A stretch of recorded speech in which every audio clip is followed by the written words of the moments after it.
We're now live, so then Instagram should pick up. There we go.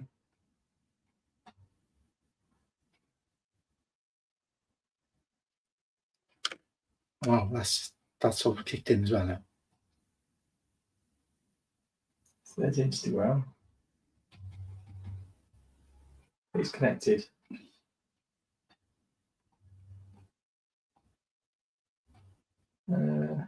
Actually,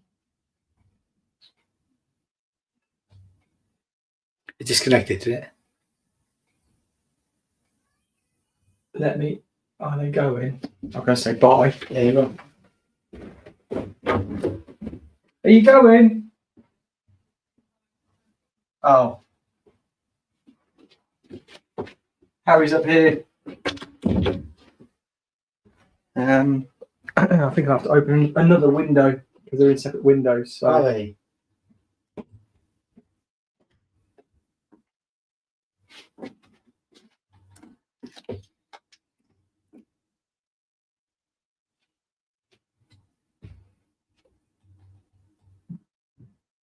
How do you do it?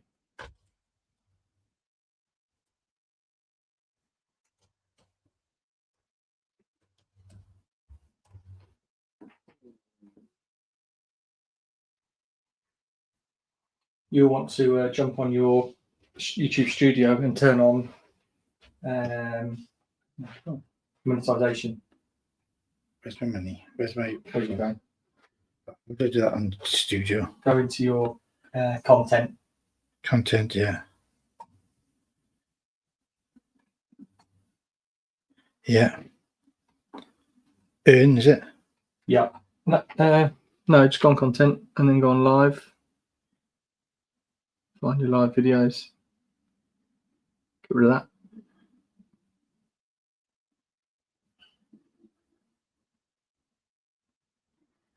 That's in last night, yes, the test. That is.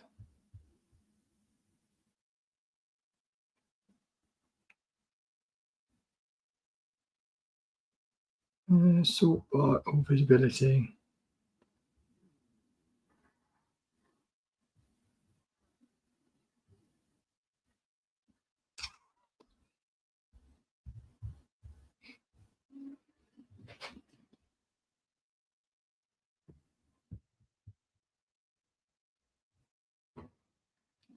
I bet you can't do it on your phone. I don't say that. Shall I go and sit on my laptop and do it? Have you got your laptop? Yeah. Yeah. Jump on your laptop.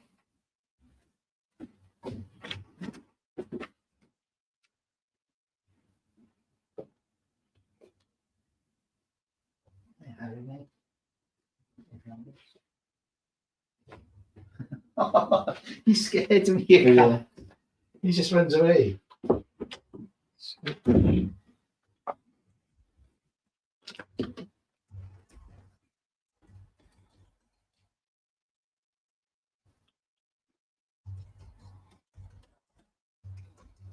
Is it 64? Jim Doe 64, yeah. Yeah. Capital G. Yeah. Let's go to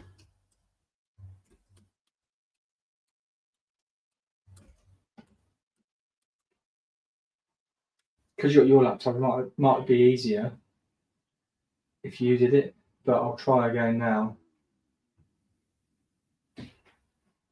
use STL for VNP, isn't it?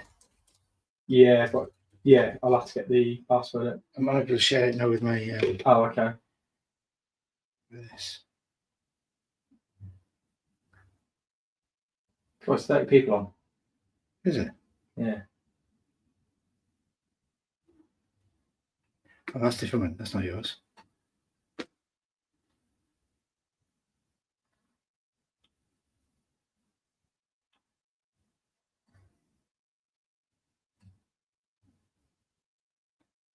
STLT4. Yeah.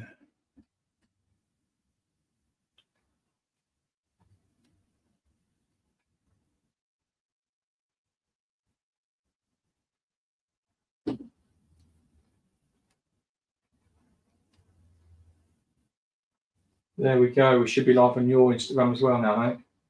Okay, cool. Oh, I need the password again, Paul, unfortunately.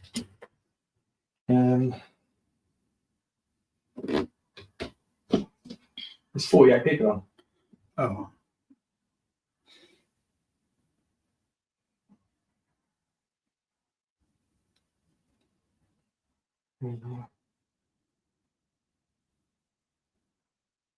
It's all lowercase first couple, isn't it? It is, yeah. 58. Yeah. Hello, everyone. Let us know in the comments if you can hear us. Yeah, bit of a long day ahead. Yeah. Lots to see. So it is KRGWU. 58 KLG. Yeah. KRGWU, yeah. Sorry, I missed that. KRGWU. KRGWU. 9. Yeah. J. Yeah. And then capital PNR. P. And then 7, small case T.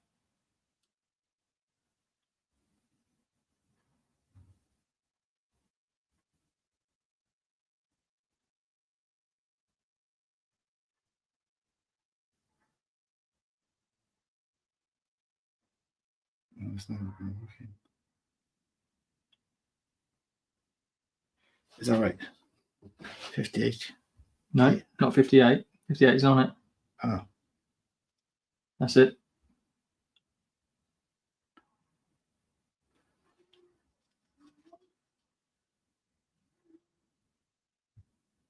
Brilliant. Okay. Fresh. Studio, okay.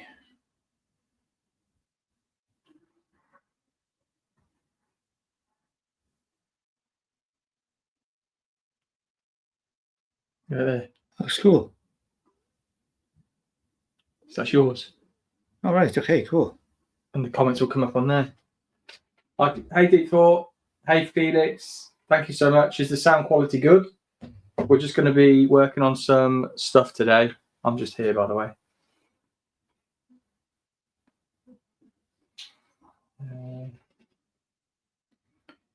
How to change channel? How to find my channel? What content? Yeah, but I want my channel. This is my other one's my So go on dashboard. dashboard where.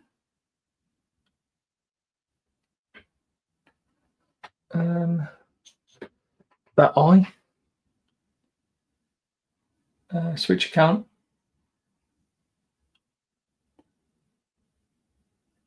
You're not logged in on it. You need to add account.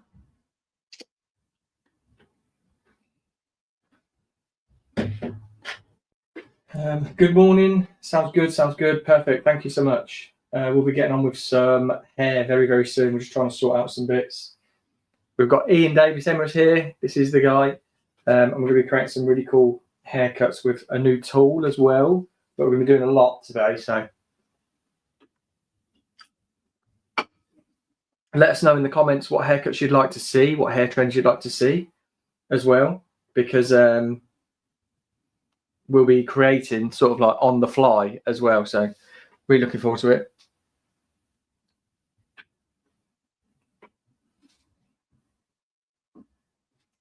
Tom Ross Hair is in the house. Hello, Tom Ross. Hello from Henley. Darling Tom Ross. Yeah. I'm in here now.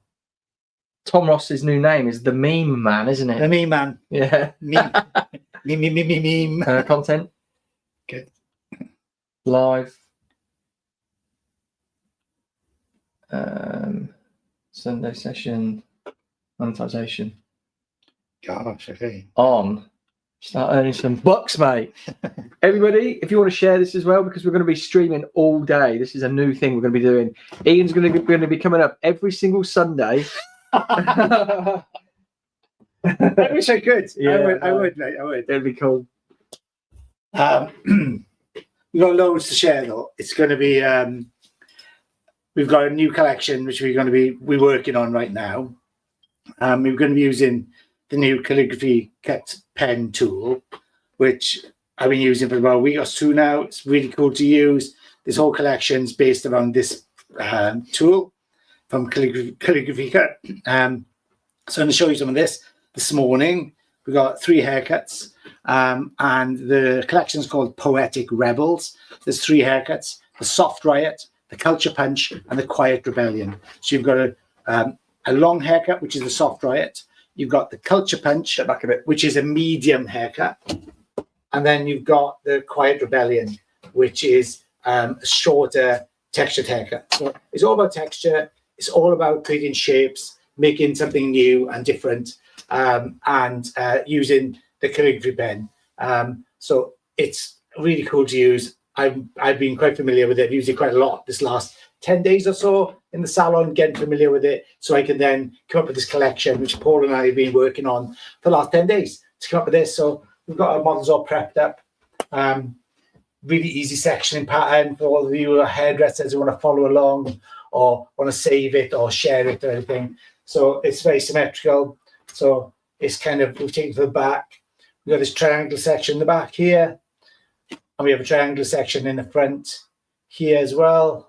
You see that? So that's, the rest is left out on top. Just for the level of the eyebrow, right back, turned right around. I kept it this way, and I'm going to work with the underneath section and then work with the top section. So, shall I just get on with it, Paul? Let's do it, mate. Let's do it. So, I'm just going to, I've already prepped it up the hair with, we've got this new spray, the calligraphy spray. This is the Hydra spray. It's a pH of about 6.2. And why is that relevant? Well, it's relevant because it will keep the cuticle more compact as I dry it. It makes it easier for me to cut with this tool. I've already prepped it up. I've already got it on there.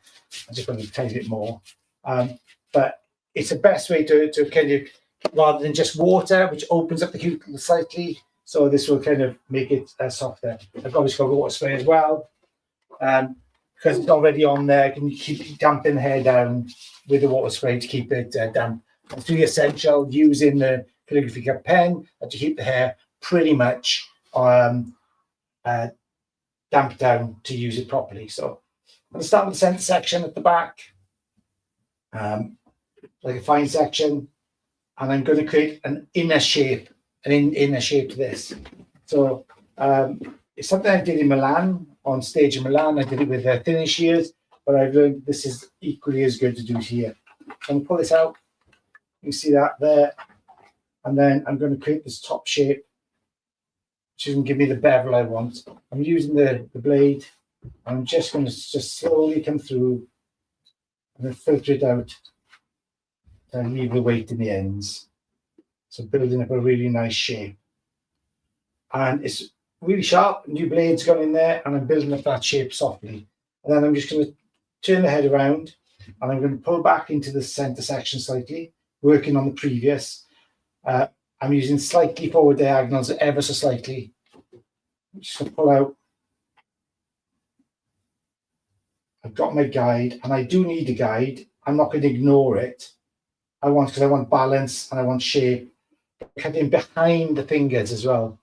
So I'm not cutting on top, I'm cutting behind the fingers, gently coming through, and again, filtering out, because I need to keep the weight on the ends. I still want these ends to be strong. I don't want them to be like weak and kind of see-through. I still want to be strong edges to it. So I'll finish that at the end as well. Then I'm going to the previous again. So if the first section is number 1 section, I put number 2 section to number 1. Now in number 3 section to number 2. So they just cut into the previous. Following this out. Honestly, it's such a, what do you think? Just Paul, what do you think about the way it works when you watch it like this? Yeah, it's cool. It's very therapeutic. Yeah, I think that it's almost like an ASMR thing. Yeah. Yeah, we need to get a microphone on the old rig, on the old wrist. Yeah. So you can see, like, I'm already building this weight up. And I think what I've seen so far, and it's not a criticism, but I think it's an observation about when people use it, when they use the tool, they tend to be a bit erratic with it. I think all razor work sometimes looks a bit erratic. And what I wanted to show personally with this tool is how controlled you can still be without it being erratic. Do you know what I mean? And I think that that's really essential to know, that you're still in full control of the tool at all times. You shouldn't just be picking out random pieces of hair and chopping away. And a lot of the stuff I've seen online kind of reflects that a bit, unfortunately. But I think it's a really cool tool. And you can see I'm building up that weight. You'll see this in the finish before I come along anyway, before I go any further. So I'm just working my head around the head, and I'm staying adjacent to the section I'm using. I'm just coming behind the ear, and this is where things are starting a bit trickier. Not trickier, but so I really think about what I'm doing. Still working the previous section at the moment. I'm still using the guide, which I put in. And I still want to keep the balance of the hair right. And be careful behind the ears because there's less hair behind the ears. Because of that, I have to be careful not to go too deep. Otherwise, I'm going to end up with a big hole right behind the ears, and that's not good. I tilt the head over to give myself a bit of a chance. And now it's the last section behind the ear.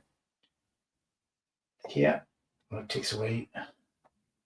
So you see where I am. It's really difficult because I'm on delay on the thing, so it's really weird. So here's put this in.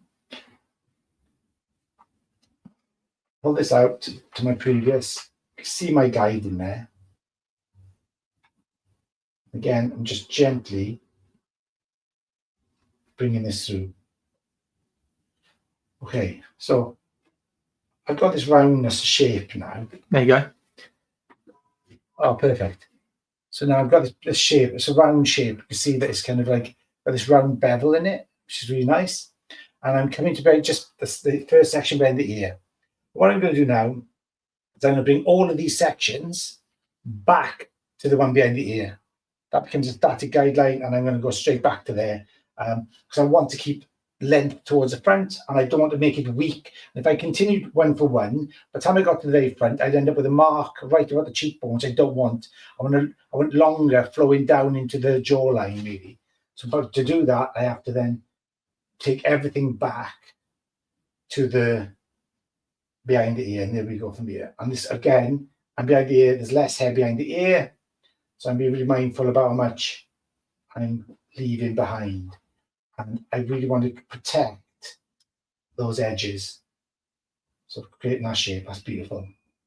Mate, it's so lovely to use. So I'm pulling this back. Back. And I'm going to elevate a little bit higher as well to give me added protection to the underneath. I'm just going to take this through. Oh, that's just perfect. And you can still see it in the density of the hair that's left behind here. So it's all about keeping the density and the shape right all the way through. But this is something I would do in the salon. I've done it in the salon anyway plenty of times. Again, elevating up, pulling backwards, and then just using the blade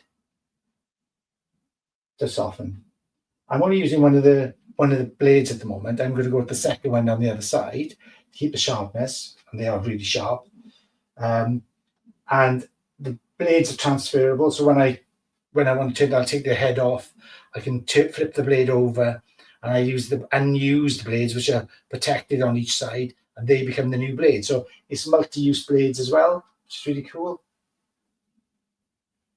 So I'm going to pull this back, and I'll just turn this around so you can see a bit more. Actually, I'm going to come this side, so you can see it here. We're still in there yet. I'm going to pull this out. We good? Yeah. So you can see I'm just working on the forward diagonal slightly. Elevate it up. I can see my guide under there. I'm just going to come in and just take that away. But I'll be very careful now. I don't go too deep because I want to keep this hair heavy underneath. But I still want that shape on the top, which I'm getting there. This nice roundness of shape, which is really cool. And then in the very front, I'm going to leave the hairline out there. Precisely what I said before, I don't want a mark in there. I'll refine that right at the end. Pick it up. Grab it out. And that is my round shape. You can see I've got this really lovely beveled shape all the way around. That is kind of where I want it to be. And it's just like a really soft, almost a graduated shape in the mid lengths. So it's really soft. And the great thing about being able to cut with the calligraphy cut is that because of the way the tool works, everything works to a 21-degree angle. So when you rest it up against the hair, it'll rest naturally at a 21-degree angle, and that makes the hair softer. It's better, apparently on research, it's better condition for the hair, builds more body in the hair, and it keeps hair in better condition. So you're not, even with great sharp scissors, you create less damage, and usually blades are accused of doing more damage, but actually with a calligraphy cut, you have less damage. So I think they are really, really key parts of the whole thing. So I'm just going to get on with the rest of it, and then I'm going to dry it before I go on to the top. Is that okay with you, mate? All good, mate. Nearly 200 people in. Oh, right. 200 people in the house on Sunday. What's every other Sunday lunch? Yeah, what's the breakfast? We had a bacon sarnie. Bacon sarnies this morning. So I've driven up from Cardiff today. Oh, yes, last night, right? Last night, yeah. We had a takeout last night. Yeah, little Chinese. We were up to quite late having a chat. Planning, mate. 2026. 2026 is going to be huge. So there's a lot of brands that we want to work with next year. This one in particular. Yeah, Paul's fueled by Monster. Everybody knows Paul. Big Monster. Like, I couldn't believe it this morning. He said that he's on, like, first thing this morning, Monster was out. Me and Jess, Paul's wife, were having a nice cup of tea. Paul was on the Monster. Not first thing though, but a fresh orange. You did a fresh orange juice first, yeah. Yeah, with the Monster chaser. Yeah. So again, still want to keep control. Look, use the guide.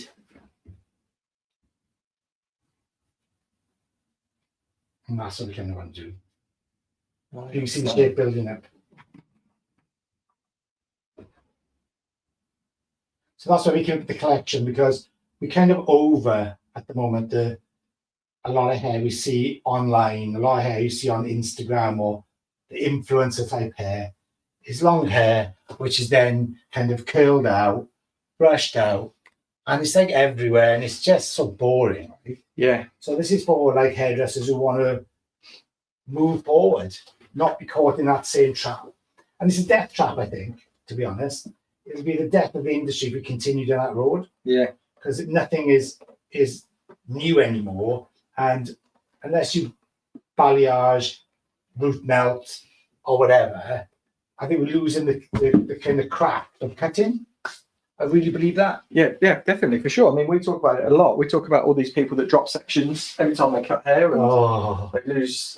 Yeah, and they big influences. Yeah, big influences who show haircuts.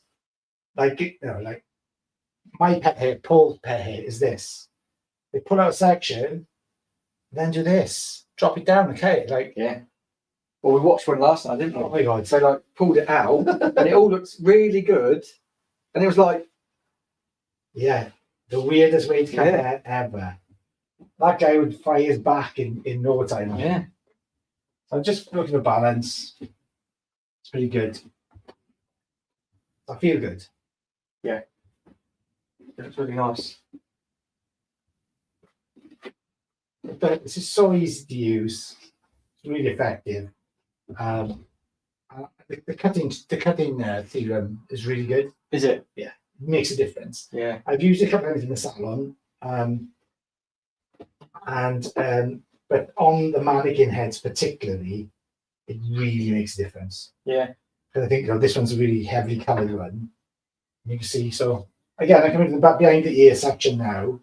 This is the one which then will dictate the rest of the haircut, because everything will come back to this. I'm just going on to the previous on this. So there we go. We keep this. And I want this line eventually to go heavier down towards the jawline, not up towards the cheekbone. Yeah. Yeah. You can see the shape developing really nicely. Yeah, you sort of creating. I did a haircut like this when I first started the YouTube channel, but with scissors. Yeah. and created a graduated bob in the middle of the Bit of a haircut. haircut. Yeah. Yeah. And I called it the bullet. Oh, did you? Yeah. Oh, that, I Yeah. can understand why you would call it that as well. Because of the shape and it kind of elongates out right there. So, so for those of you who are catching up on this, we are launching a new YouTube channel, right? Yeah, we're now live on it. Are we live? This is the first time we're live on it. First time we're On live that one as well. Yeah. Amazing. So, Paul, do you want to talk a bit about Yeah, on the Hair Pros. that? So Hair Pros, yeah. I was just going to show quite an up close. I don't know if it will focus because Ian is in the. See if I can do that.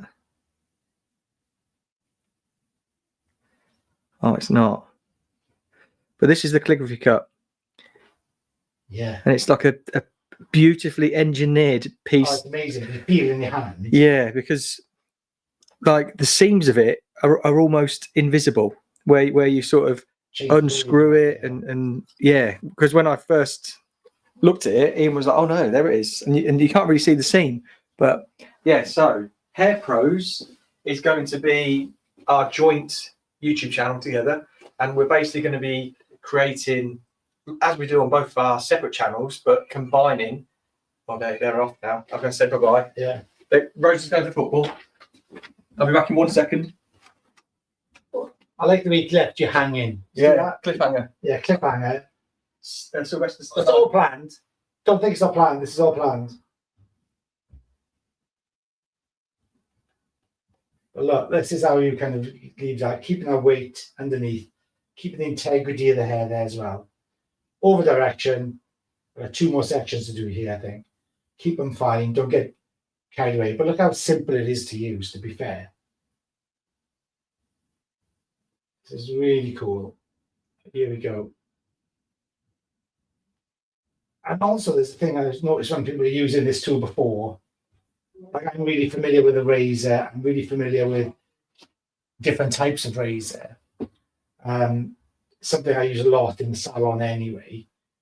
But also with calligraphy, I've noticed a lot of people have been trying to use it kind of like, I would say, a bit sort of clack-handed. So they almost come from the wrong way round as the glands are twisted, like this.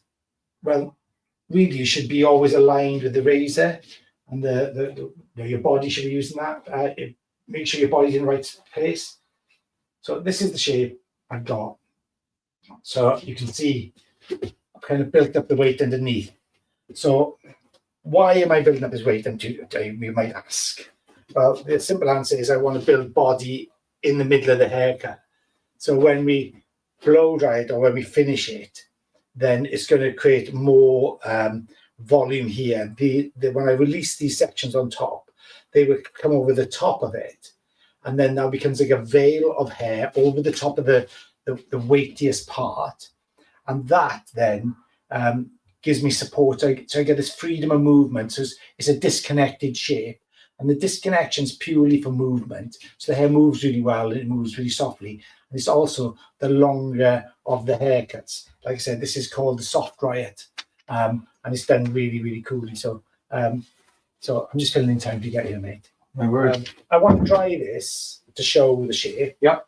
I don't know whether they don't want me drying. So should I take this and dry it in the other room, do you think? Or should I dry it here? I think you should dry it because then we can use it as more more content. Okay. Yeah, we were talking about the Hair Pros. Yeah, tell me the hair pros. I was just killing time till he got back, obviously. So Hair Pros is going to be a joint collaboration between me and Ian, and we're going to be. It's basically creating a new brand of hair education where. No club. No, it's just going to be straight, like just raw, pure education. No bullshit. Yeah, yeah. That's just about really, isn't it? It is, yeah. I'm just sick of that. Yeah, like we were just talking about a minute ago, where it's like the fundamentals and the disciplines have just been lost in hairdressing. And when you've got apprentices coming through salons or you've got like junior stylists coming through, there's all these bad habits that they've already got, which they shouldn't really have, should they? No, and I think that's the lack of the craft. And I think that, Paul, the same as me, whenever we do sessions or distributors, one of the biggest things they ask for now is short haircut training, right? Yeah. everybody's terrified of short hair. Yeah. Um, I mean, could you imagine taking this to and say we're going to be putting in this shape in long hair? It would terrify people because there's so much balance to it, Yeah. and so much discipline that, like, we watched that video last night, and with guides, people just seem to like disregard guidelines and stuff now, and it's like, yeah, what the hell? Like you put a guide in, you cut a guide, and then don't follow it for the rest of the haircut. Yeah, that doesn't make any sense whatsoever. So I'm going to try this off. I mean, this is our new Saturday night, isn't it? Rock and roll Saturday night. Roll. Yeah. We just watch hair videos on YouTube. Yeah, I'll try this off. Here's the bloke. But the thing is, I think what people we only realised this when we went to Milan. Actually, when we were in Milan together, just about 5 weeks ago. Yeah. We did the Joico. We were both guest artists for Joico in Europe and Middle East and Africa. Not that I've been to Africa. I haven't been to Africa with them yet. I've been to Middle East, but not to Africa. We both, when we made the presentation, we were looking at all the numbers. The interesting thing is that we, I think in the last 2 years we've had 90 million views. Yeah. You know, obviously Paul has a bigger channel than mine, but mine's growing really well. So it's everybody watching now, because we've got 135 people. If you could share the live, but also go over to Ian's channel, which is ID_education. Yeah. Subscribe, because he's so close to this thing here. Yeah, I want one of them. Can you see it? Yeah. The play button, yeah. Play button. I just need 4,000 more subscribers to get to the silver play button. I've done it in just 2 years, just over 2 years. Yeah. So it's been a bit of a challenge. Yeah. Well, I've actually used a YouTube channel for about 4 or 5 years, but I didn't actually start doing anything for until about 30 months ago. I really got into it because of him, really. Yeah. And now we've got 90 million views between us. We've got over 350,000 subscribers. So 250,000 of those are Paul's and nearly 100,000 of mine. But the both channels are monetized. We both love what we do. We both want to have a passion for sharing information and no bullshit information. And I think that's where we've aligned. We speak to each other probably every day. It's always ideas. We've got loads of ideas. And we're now collaborating with other brands. So calligraphy, for instance, Yowie Scissors, people who we are working with that actually align with what we want to achieve in the industry and what we want to change things. And this is part of a collection. We hope to put together a live collection in 2026. Yeah. And we'll be doing that together as a collaborative. Yeah, Poetic Rebels is going to be a collection. Today is literally a bit of a sneak peek. Yeah, also like just to get some content out there. I don't know if you can hear us now. Maybe I'll come a little bit closer. I'll get a stool, and we'll bring you so much more. But with our Hair Pros channel, what we want to do is we want to be releasing our education on there when we hit 1,000 subscribers.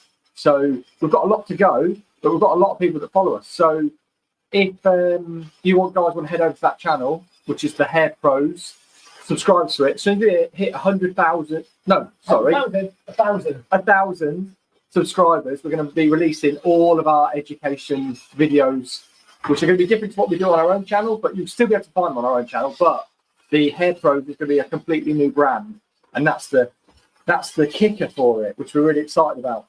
But if only Ian lived closer, because we could do this every week, every month. Well, we'll probably do monthly, I think. Yeah. I think I'll probably manage to do a month every time. But yeah, weekly would be amazing. Especially without the kit Paul now has to support the channel. Yeah. Yeah, because at the minute we're live on YouTube, both of our channels, well, all 3 channels. We're on horizontal, we're on vertical, and we're on both of our Instagram accounts. So that's just through one camera. So it's just taking it to another level. Yeah, and I think that's recent as well, right? That's new development, yeah. Yeah, it's like this week. Yeah, as soon as we saw that, we jumped on straight away and just said, we need to do this. Yeah. So the nice drive up yesterday. It was quite sunny actually on the way yesterday. It was a 3-hour drive, we were flying, I stopped at lunch. I knew you were at work. I went to Paul's salon, he gave me a little trim. I needed a trim, someone who looked good for everybody, obviously. I mean, obviously, you can see the shape now developing, right? Yeah.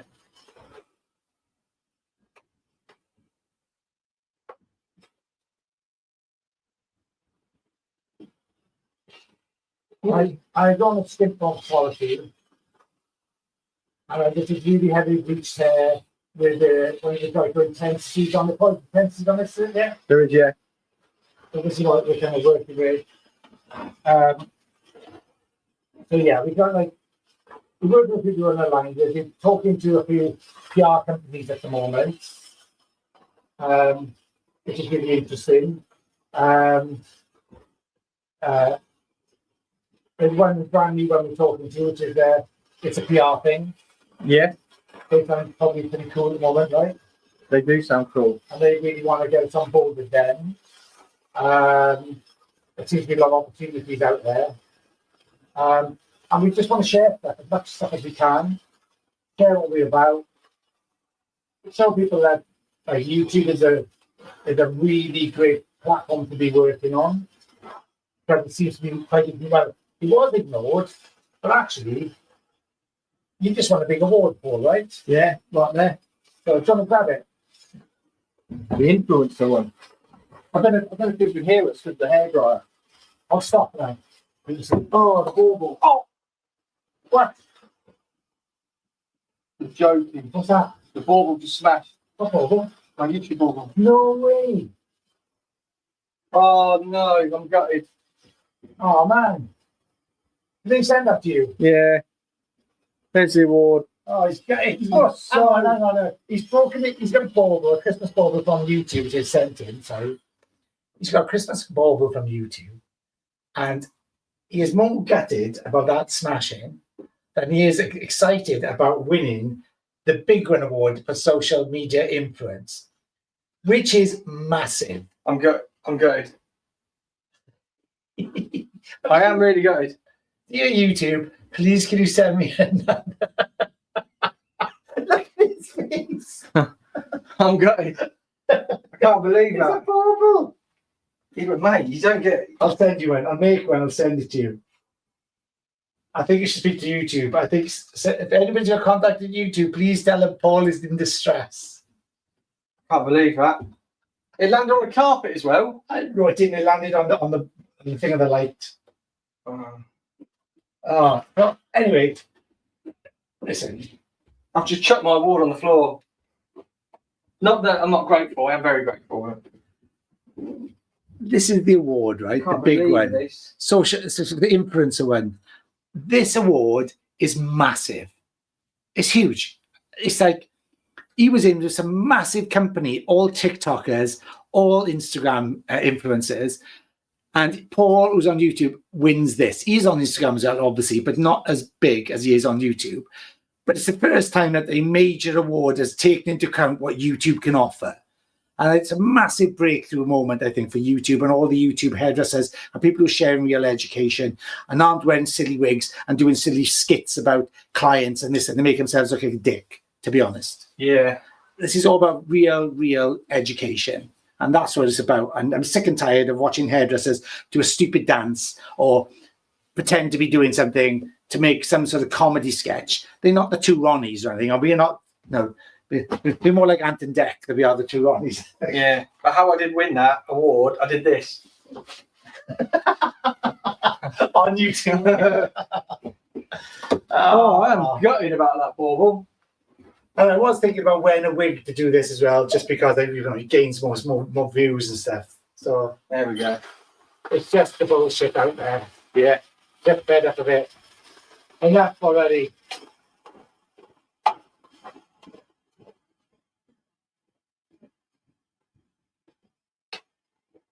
So Can you teach layered haircut as well? Somebody's asked. We will be. are we what? Can we teach a layered haircut as well? Oh yeah, there's loads to come. This is just a flavour. We've got fundamental layered haircuts. Or like we're always concerned about people who are transitioning from colleges to salons, Paul. Yeah. That's one of the biggest things we want to help, right? Yeah. So we always think about those people coming out of college or new to hairdressing, just finished apprenticeships, are still finding a way, not as confident. And we want to build that their platform. But we've got a lot of fundamental haircuts to show them, simple things that are ready to go in the salon from day one. So they feel confident, they feel empowered, they can really get a real good bang for your buck. And it's free, for goodness sake. Well, that's the beauty of YouTube, it's free.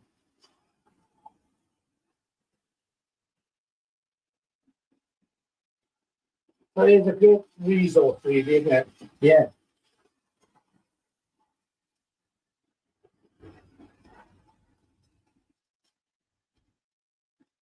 I'm just trying a bit something for when we go on lunch.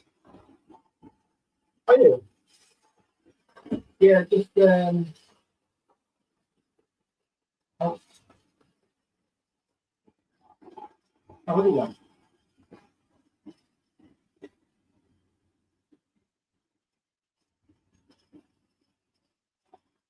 I'm just loving this.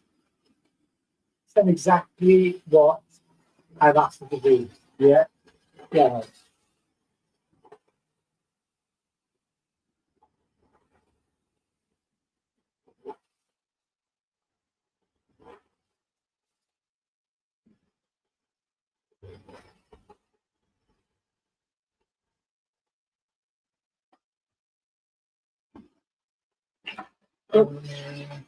Good catch. What have you got? Brush. Caught it.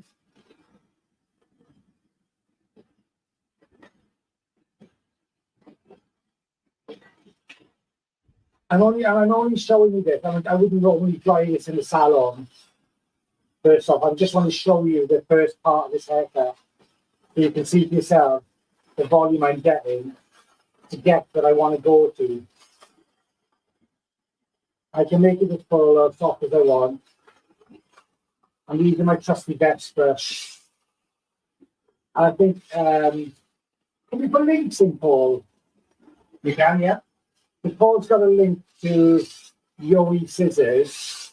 Colin has really kindly given us a link where you can look at all the equipment we've used today, the Best brush, the scissors I'm going to be introducing later this afternoon, and you'll get them at a really discounted rate. It's really kind of Colin at Yowie Scissors. He works with all the best Japanese brands. In fact, Colin's just come back from Japan and he's just had the best time. He's a really nice guy. He's super generous.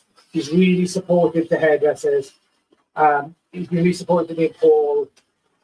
He's just an all-round nice guy. And we're very, very fortunate to be collaborating with Colin. And well, incidentally, that before we collaborated with Colin, we were both using him anyway.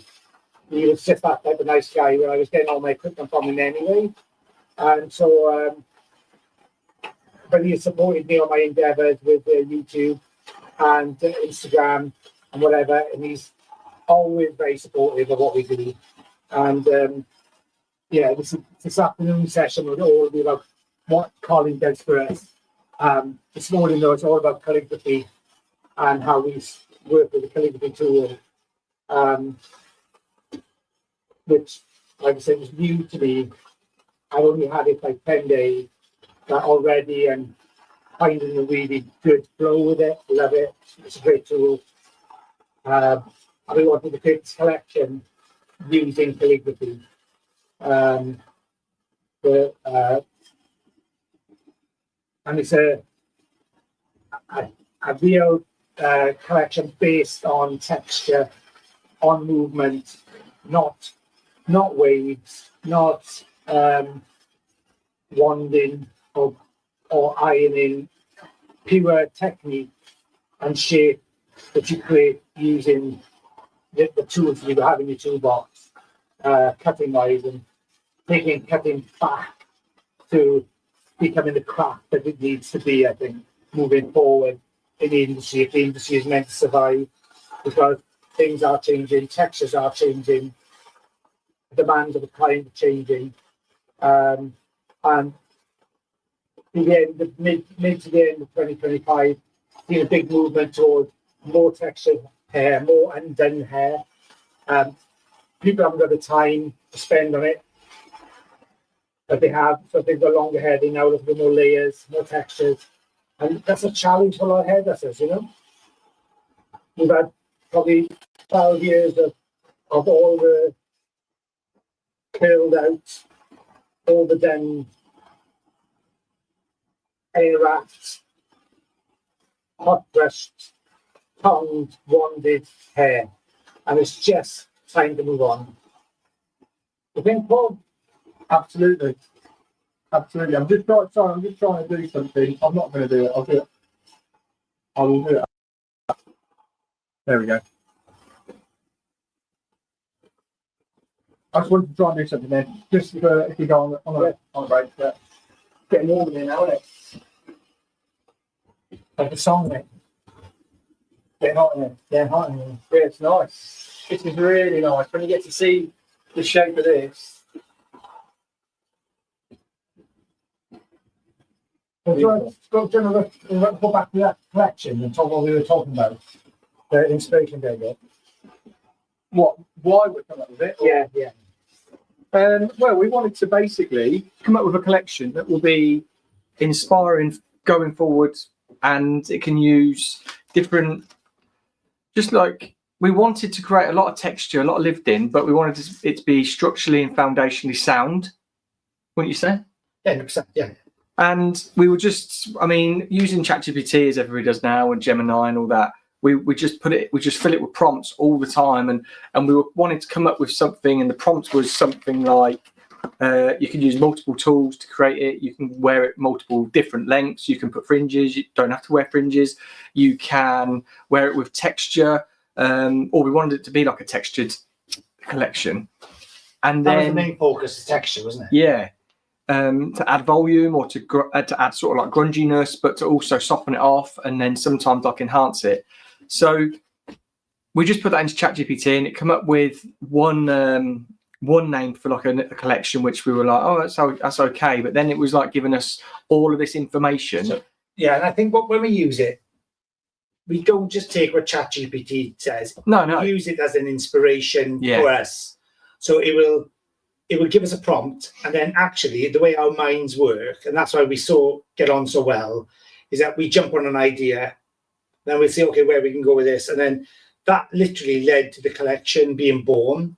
Like I could already see a haircut from just some of the keywords, and I thought, well, that would fit for a haircut I know that I really want to do, and that's how it's gone. And then I started researching images that I could cobble together to make this one image to show to Paul, say this is the type of thing I want to do, and give him references of things that he knew. Because I know what the things he's worked on. He knows I've worked on, and I can give him references, and he understood the references I was giving him as well. So that's where it came from. But it wasn't just ChatGPT telling us what we wanted to do. It was literally just giving us the inspiration. Yeah, but give it like what we fed into it. The way that I use ChatGPT is by using it for inspiration, but coming up with words and things that you wouldn't necessarily put together, or that you wouldn't actually think of. So like Poetic Rebels being a collection name, that was just a part of the wording that it sort of created or like blurbed at us. And when we were reading through and we heard the words Poetic Rebels put together, it was like, well, that's exactly what it is. We want something to be beautifully wearable, really soft, and together, but we want that sort of rebellion to it by adding the texture and adding the grunginess. Yeah, the movement, and yeah, that's what this essential thing was, to make it look lived in hair, right? Yeah. And then which is the hardest type of hair to create, in my opinion. Well, yeah. And then when it was with the looks, which was like Soft Riot, like it gives you can already, what I love about words and putting concepts together is putting words together that already give you, you can already envisage it. So like a Soft Riot, you're obviously looking at something that's quite soft and wearable, and you're thinking, but then when it collides with Riot is quite aggressive. It's out of control, isn't it? Yeah. it's it's anti-establishment. It's anti-well behaved. Yeah. Yeah. And when they're both together, it just sounds really cool because you don't really know where it's going to go. And that's what I quite like. I quite like comedians like that, where they take you on a bit of a rabbit hole with what they're going to, and then the punchline is completely like to the left, and you're like, oh my God, I didn't expect that. That's what I really like about life at the minute. I like things that are sort of like happening out of the blue, and I live for chaos. If you know me, I love chaos, and yeah, and yeah, if we can create that in hair, then why not do it? And then the next one was Culture Punch, and for me, what I seen with that was, if you look at what's happening or what's been happening on socials for ages with hair, you've got a real cultural following of like shag, but it's like called wolf cut, butterfly cut, and all this, the octopus cut, the jellyfish, and these are all cultural movements. Like the hush cut is a Korean haircut, and when you've got it with punch, that just, like, again, it takes you to the left a bit, and you think, well, what's that? Like, cultures can be, well, chaotic, they can be quite calm, but when you've got that word punch with it, it's just going to hit you right in the face. And when we said that word, I just thought instantly. Yeah. And then the final one is, what is the final one? The Culture Punch, and you've got the soft ride Culture Punch, and you've got the chaotic one, isn't it? It's not chaotic, no. Go on, just on there. It's a short haircut. I know it's a short haircut, and I know what we're going to do with it. What was it? Quiet Rebellion. Quiet Rebellion. Yeah, so they're all very opposite. They're all like, I'll let you crack on. Yeah, sorry. Well, so Quiet Rebellion is a short haircut, and we'll do that. We can actually do that really differently. We'll do that later on, but look, what I'm doing now is I'm going to create a shape which is going to be kind of this kind of shape on top. So it's beveled out. So I wanted to go shorter on the crown, shorter to longer on the outside. And I want it to be like a dish shape around.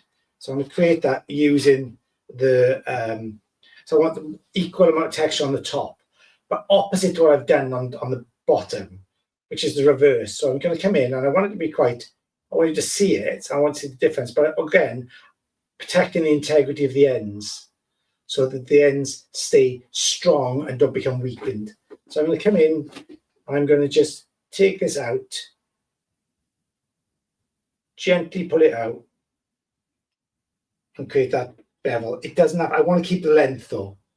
I want to create the texture on top, but I want to keep the length. The same thing, what I'm going to do is I'm going to pivot it around. So I'm not going to pull it all up straight. I'm going to pivot outwards, you'll see. So the section would come from the same point. That's how we pivot. And I'm going down into like what they call pie sections or pizza slice sections or orange segment sections, whatever you want to call it. I'm still recognizing my guide from the first one. And again, I'm working on the previous. I'll work on the previous all the way around. So as you see, I'll pick this up. I'm working under my fingers. You can see the previous there, look.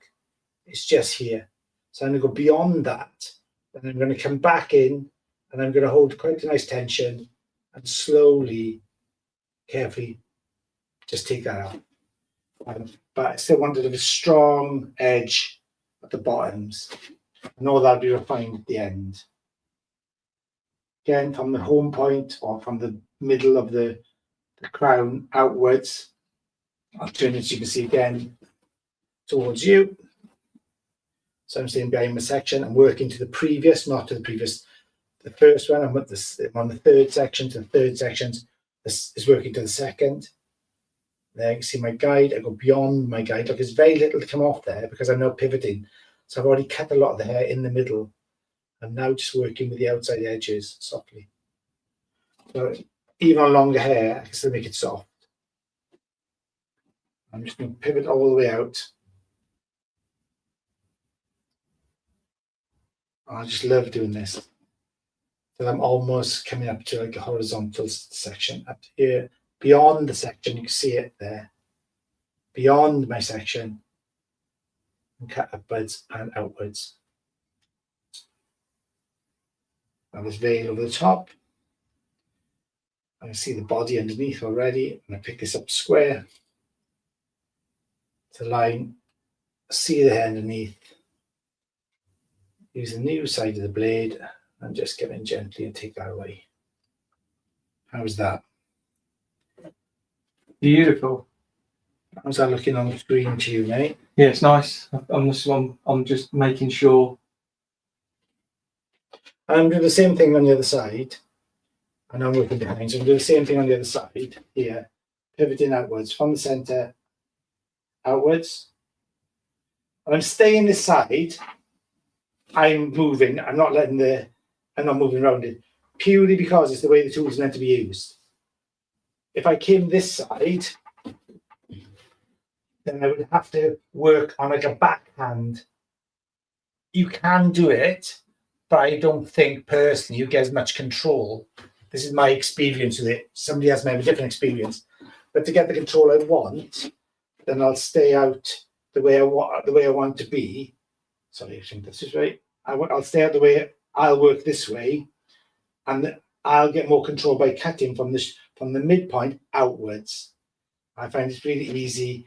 It doesn't look like I'm cat-handed. I'm working to the right areas. Yeah, you're working from the guide. From the guide, yeah. Follow it. It just looks cleaner, Yeah. I think, and it just works better. And again, the first section is not much hair to come off, because I've already cut in the middle. So the weight's gone from the centre already. I'm just using the outside edges. And I'm working around the head, really. So I'm cutting the previous section. Again, you'll see the section, you'll see my guide, that is. I'll go beyond my guide. And now I'm working with the bottom part of the blade, which is the new blade, the one I haven't used yet. I just make that up, take that through, and build up the shape. And I can down more, almost vertically. I'll move around slightly. I'll pick up until I become square to the head. There's my guide, I can see it underneath. Again, come in, use that as my guide point, and just slowly filter that out. Got my last section here.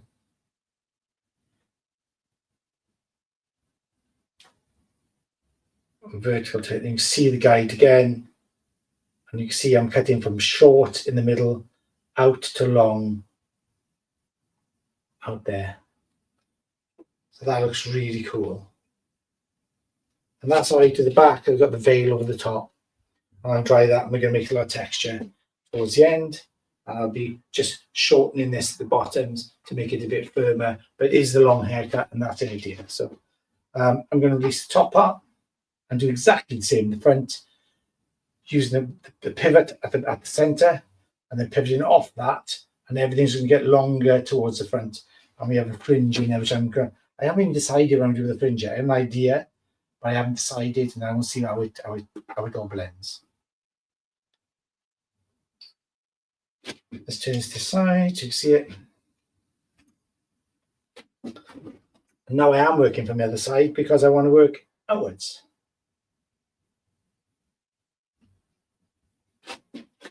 Up. Up.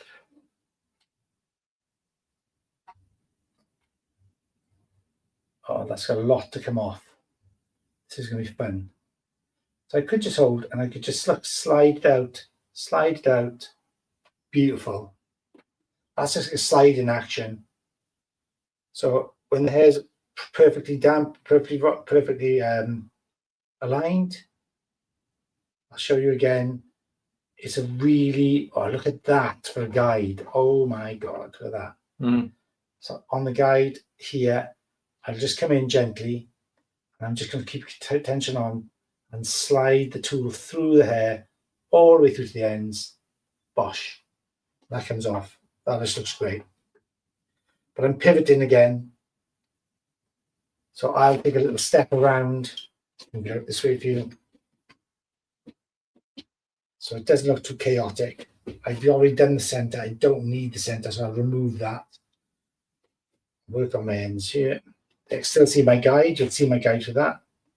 There's my guide. There. Again, I'm using the bottom blade, and I'm just going to slide through. Oh, Like butter, mate. Looks good. Like butter. Everything down. Just come over this way a little bit, I think. Yeah. Again, up. Work into my previous. There's my guide. See my guide there. Come in. I do it with sound effects as well, just for giggles.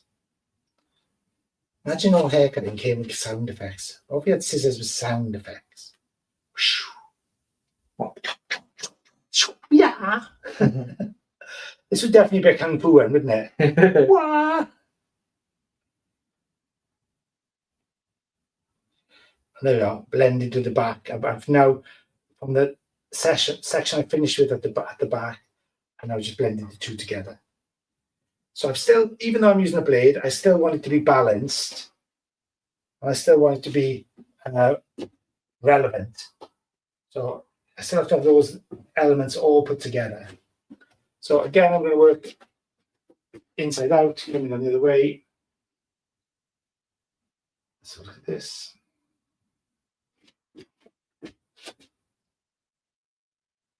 Take a tiny bit of the previous, which is the middle section, the first section, just so I can find my guide. There it is. The guide is there. And in the salon, probably a bit quicker. I just slide it through. Keep our ends. Work pivoting out again. No excuse not to be clean.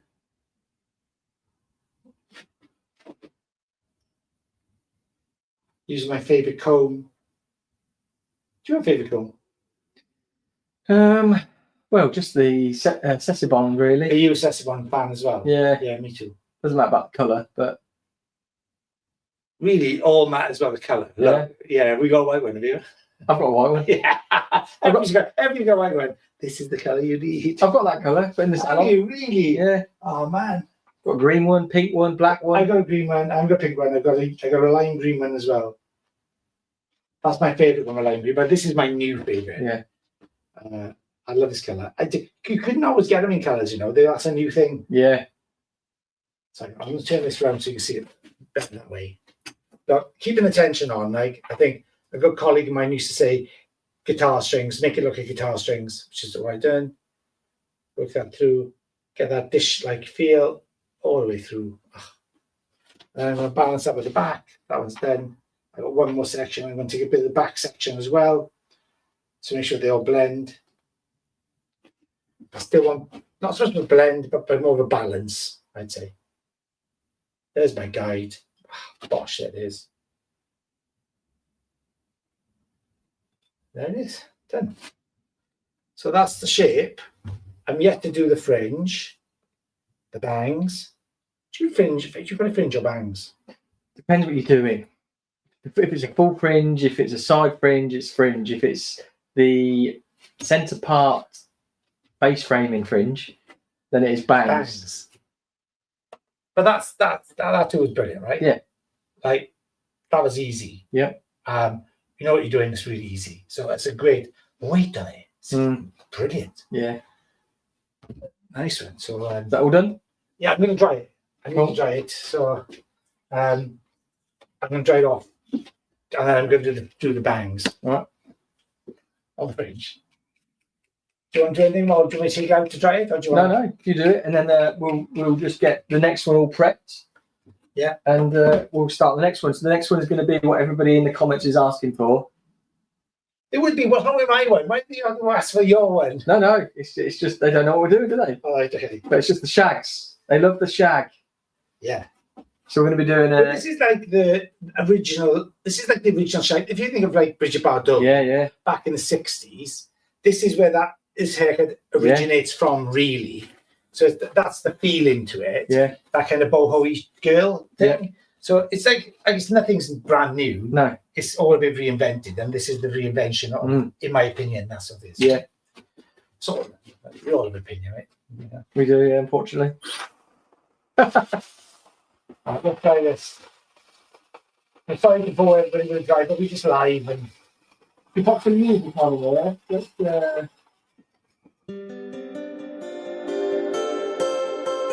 I'll try to be as quick as I can.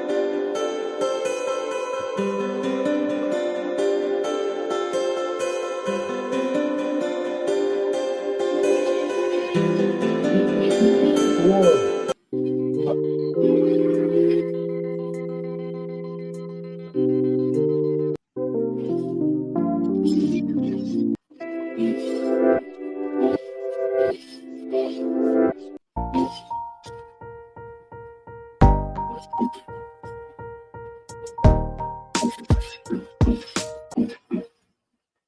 Oh, mate, I'm just getting into it. You switch it off.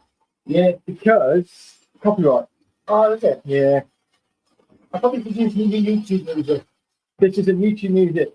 This is a StreamYard. I could put some YouTube music on. Let's find one because then we can. But would it be okay on Instagram? Yeah, we find Instagram. Let's find.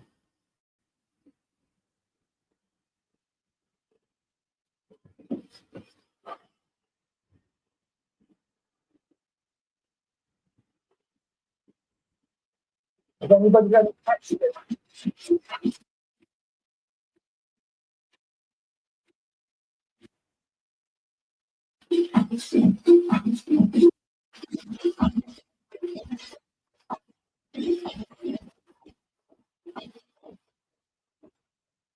it?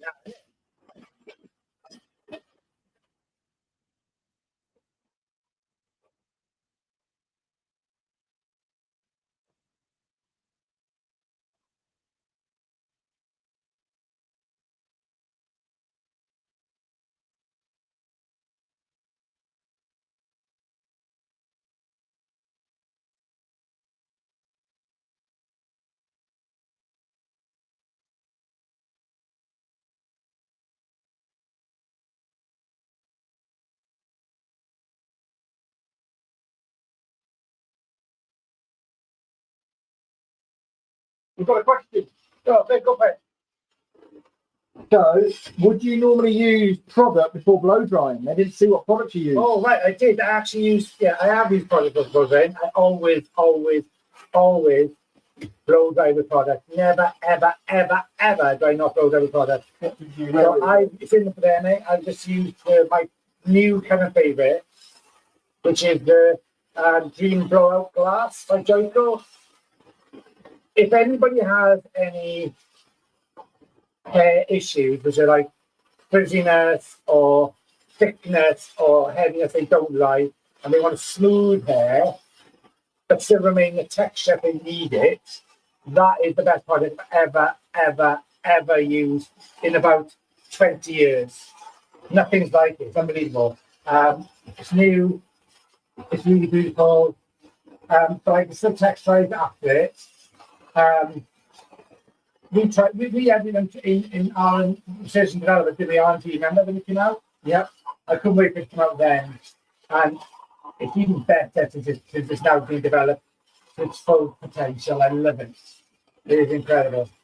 So yeah, never ever blow dry without, depending on the result. Now, ordinarily, if this was a client, I probably wouldn't go with the glass. I'd probably go something with more texture. Yep. So they added more volume. And because this mannequin has been through quite a lot, and they're already not in great condition, I still want to show off the condition of the hair and the shine and the movement. So that's why I use glass, because it does that, the smooth and refined. And I'm using it specifically for that reason. But ordinarily, I would use something a bit more for texture, but I don't need it. The hair already has the texture because of its condition.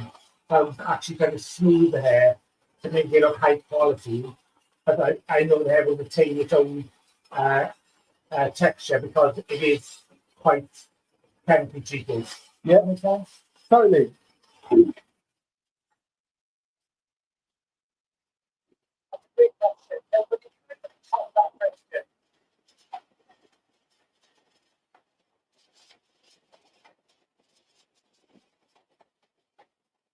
Another question. Oh yeah, come on. can you teach layered haircut as well? Well, the top of this was layered. Yeah. But yeah, okay, can I ask a question? Yeah. For that question, what kind of layered haircut do they want? Do they want a progressive layer? Do they want a box layer? Do they want round layers? What kind of layers would they like to see? And we will create the content in the hair bros and give it to them as they want it. That's it. What layered haircut would you like to see?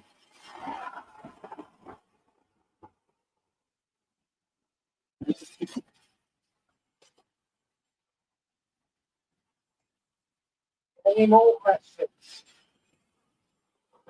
I've done an engagement this morning. Yeah.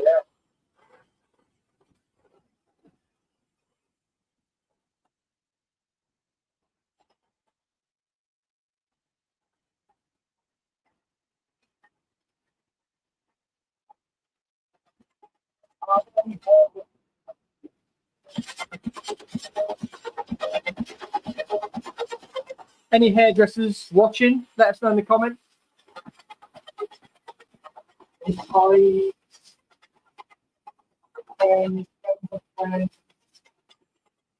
we go. Graduation layers, especially at the back section. So,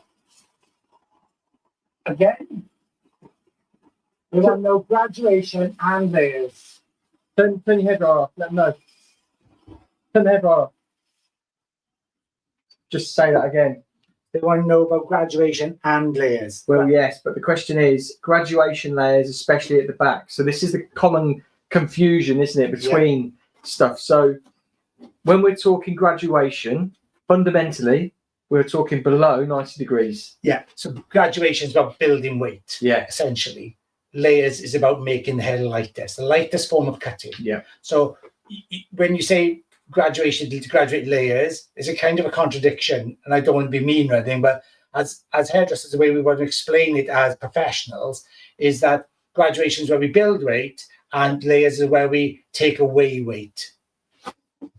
Ta-da! I want to be near that thing. I'm trying to avoid it because I think it's like it just reminds me I haven't got one yet. Yeah. But yeah, I think that's what we want to bring on the Hair Bros. It's really educating clients as well. You're saying it as well now. Hair Pros. Hair Bros. You said Hair Bros. Hair Bros, yeah. I said Bros is way forward. Because I think one of the biggest things. One second. I think one of the biggest things with educating clients is that hairdressers aren't educating clients how clients want to be educated. 100%. Yeah. And that's what we really want to bring. This is why we do our YouTube channel at the minute. But this is why I want to collaborate more so we can bring you even more information. But yeah, the hairdressers need to educate clients how clients want to be educated. I think that's a quote, mate. I put that down as a quote for the next awards. Yeah. Thing.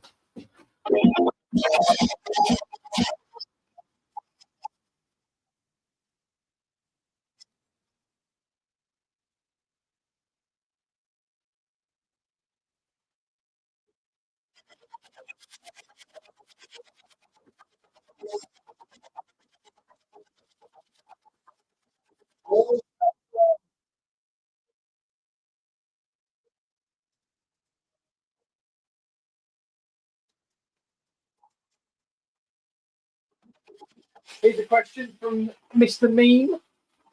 All right, Tom Meme. I don't know if he's still in the chat, but it's a good question, and it's quite a good question to do with the calligraphy cut, actually. So, do you think people rush with a razor because they don't understand the 45-degree angle you need to cut with? Oh, I got an answer. Actually, I totally agree. People rush. They rush with a lot of tools. Like I watch people using thinning shears or the texture shears. It's really scary sometimes. Like you see people how they cut them, and it's like bonkers. Sorry, mate. So it's bonkers how they do it. It's but yeah, Tom. So with the razor, traditionally you'd use like a 45-degree angle. Yeah, round about 40 degrees, to tilt it halfway in between 90 and 0. Okay. Actually, with the calligraphy tool is 21 degrees. And the 21-degree angle is actually scientifically proven to keep hair in better condition because of the angle in which you cut the ends of the hair. So the hair then becomes more responsive and builds more body naturally. Also, it doesn't make as much damage when you cut at a 21-degree angle. That's scientifically proven.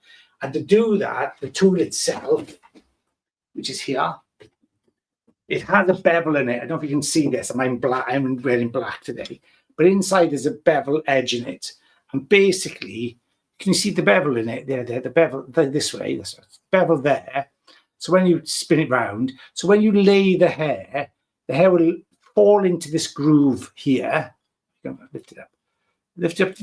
Oh, the hair will fall into the groove, which is a perfect 21-degree angle, and then you would slide it through the hair.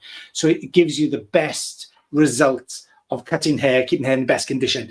It might variable from 20 to 25 degrees, but there 21 is the optimum. And it's like when we say 45 degrees when we use scissors. You're 45 degrees-ish, aren't you? You're never really 45. Could be 44, could be 42, but your principle is to use it below 90, I would say. Tom told me he has a protractor next to him. Tom would have a protractor. He's probably got key highs in his pocket all the time. But someone had said graduation at the back then. Can we teach graduation, how people can graduate? Yeah. Is this to graduate yourself? Or would you like to say inspiration to your hairdresser, or are you a hairdresser that wants to know how to graduate better? Let us know. I love the comments.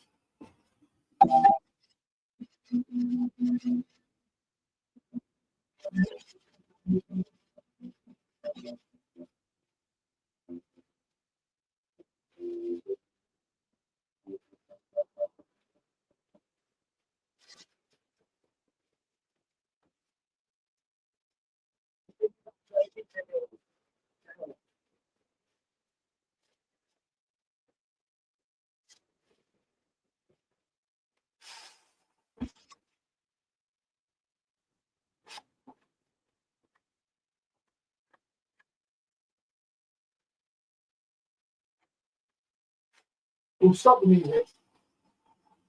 I quite like music. Yeah, we go from like 100 and something to 70, whenever the music starts. Well, it's a good exercise, though. It is, yeah. And we've nearly 5,000 viewers. Ooh. And that one. Yeah. Thank you, everybody, for jumping on. Yeah. That way. No, it's that way. No. Can we put some tape on the floor? Can we put some tape on the floor? I need a box to stand in. Which is unusual, because normally I need the box to stand on.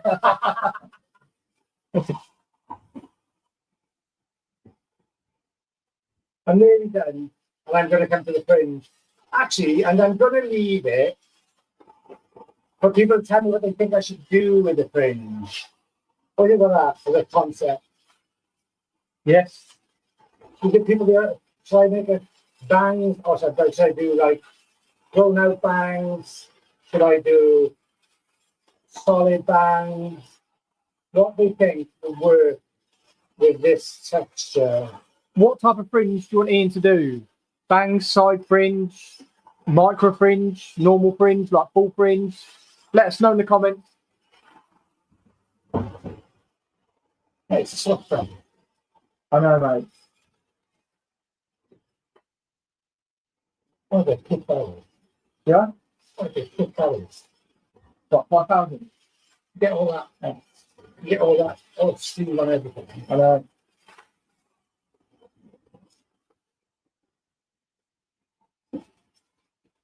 Oh, I've nailed them. You are? I've nailed them. Yeah.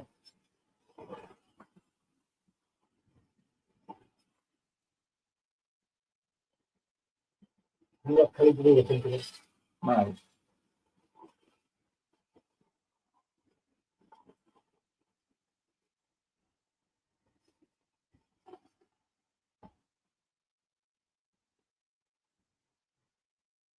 Going to tag Sarah in Instagram. Yeah, but we'll send it. Yeah, we'll ping it over.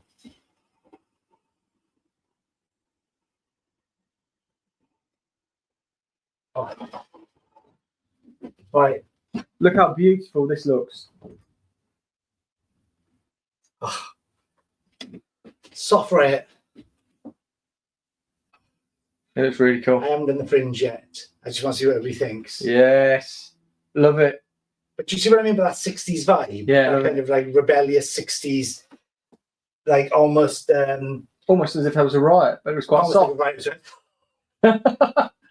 But you know, Bardot, like she had this kind of elevated volume, and she kind of had this softness, and it's got that. It's not the same. It's not copied. It has the feeling of it. That makes sense. It's like an emotional connection, they would say, to the past. It's a nod to the past. What fringe should Ian do? I don't know if you can hear us. Let us know in the comments. Actually, can you hear us talking when the hairdryer's on? Yeah. Because if you can't, we'll change this afternoon session up a little bit. Yeah. But look at that. Wait, that's just like, that's a beautiful shape, isn't it? Yeah. Let me see that like everybody.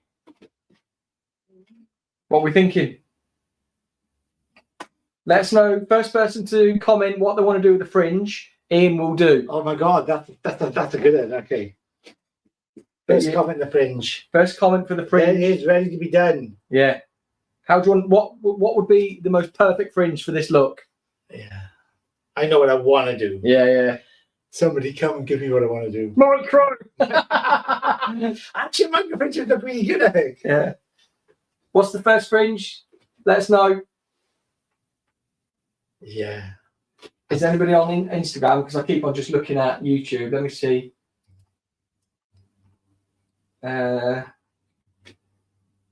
Full fringe would be awesome too, please. Love inspired. And then not really. Love colour of hair model full fringe. Full fringe. Full fringe. And that is Anthony James. Full fringe. Anthony, you're the ledge. Let's see if we can do this full fringe. Let's do it. Cross hair away first. It takes away. Oh, someone's just got in after, said side fringe. Oh, really? We did say the first, didn't we? Yeah. We have men of our words. Sorry, Lynette. We'll do the next one. Be sure to keep watching because we've got another 2 haircut. Well, we've got another, hopefully, Or more than that. 5 haircuts Full coming. day, thanks. Yeah. Full day in the saddle. I know. Don't anyone nice for hump day. Weather today is absolutely beautiful. I know. For November. I know, we're in here. Right, full fringe it is. And lift this up higher. Can you imagine if we just did this full time? Oh, mate. That's the goal, isn't it? It is the goal. Okay, full fringe. So, Anthony, if you're watching, I'm going to do this full fringe for you. When you went full fringe, do you want it, like a full fringe a la, what's her face? Wait, no, this way. Claudia Winkleman?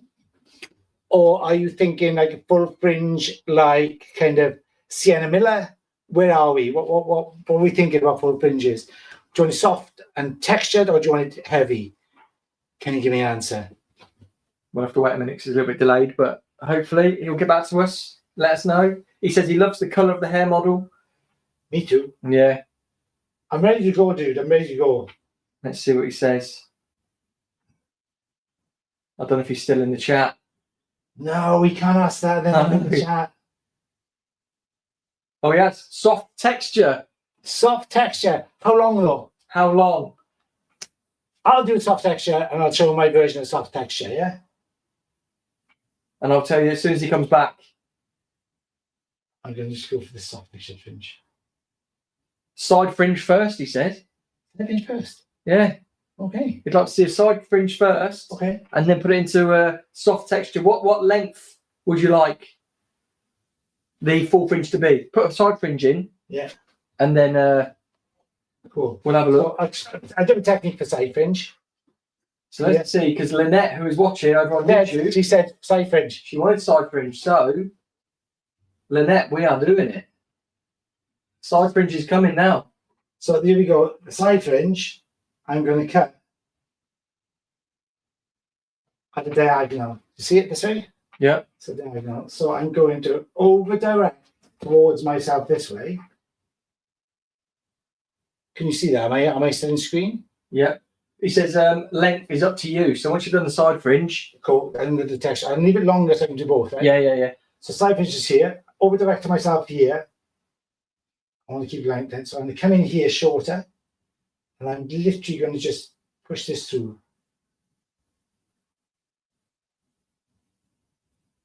Nice. Just show that on. Bring the head round a little bit once you're done. 1 second.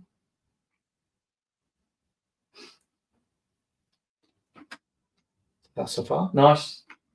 I'll take that. I'm still using guide, but Love it. the way I'm going to do the guide is instead of picking the guide up here, I'm bringing the guide down. I'm elevating the hair up. And now I'm looking through the hair, leaving my guide there, and I'm using it as a visual guide. Tracing paper. Tracing paper. Love it. So just go here, slide it through, all the way through. So that becomes my guide. And look, I'm pretty much on it, using it as a visual guide only. And then that will sweep across. Beautiful.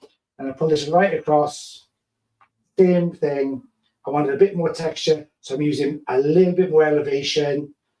Get rid of that. That's part of my original. I don't need you. Thank you very much. Come down here. It's a tiny bit on this left hand side, right hand side. Sorry, What's that? tiny bit of hair left. This. No, keep round the corner. Got him there. And then I'm just going to come look through, tracing paper. Take this right way through. All the way. Hold tight. Hold the corner. Clean that up. Look at this. Oh man alive. Bang on. How damp is the hair? Quite. It's about, I like to keep it over 50%. So there would be your side bangs. Look at that. Take that out there. Look at this. Lynette is on it. Good call. And you would have this, so it would kind of flip out and become really soft. Looks like the lead singer of Aerosmith.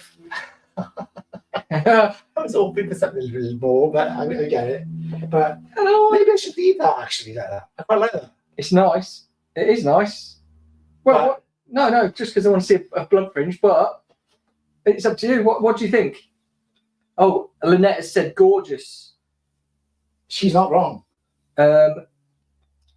Barbershop has said hola.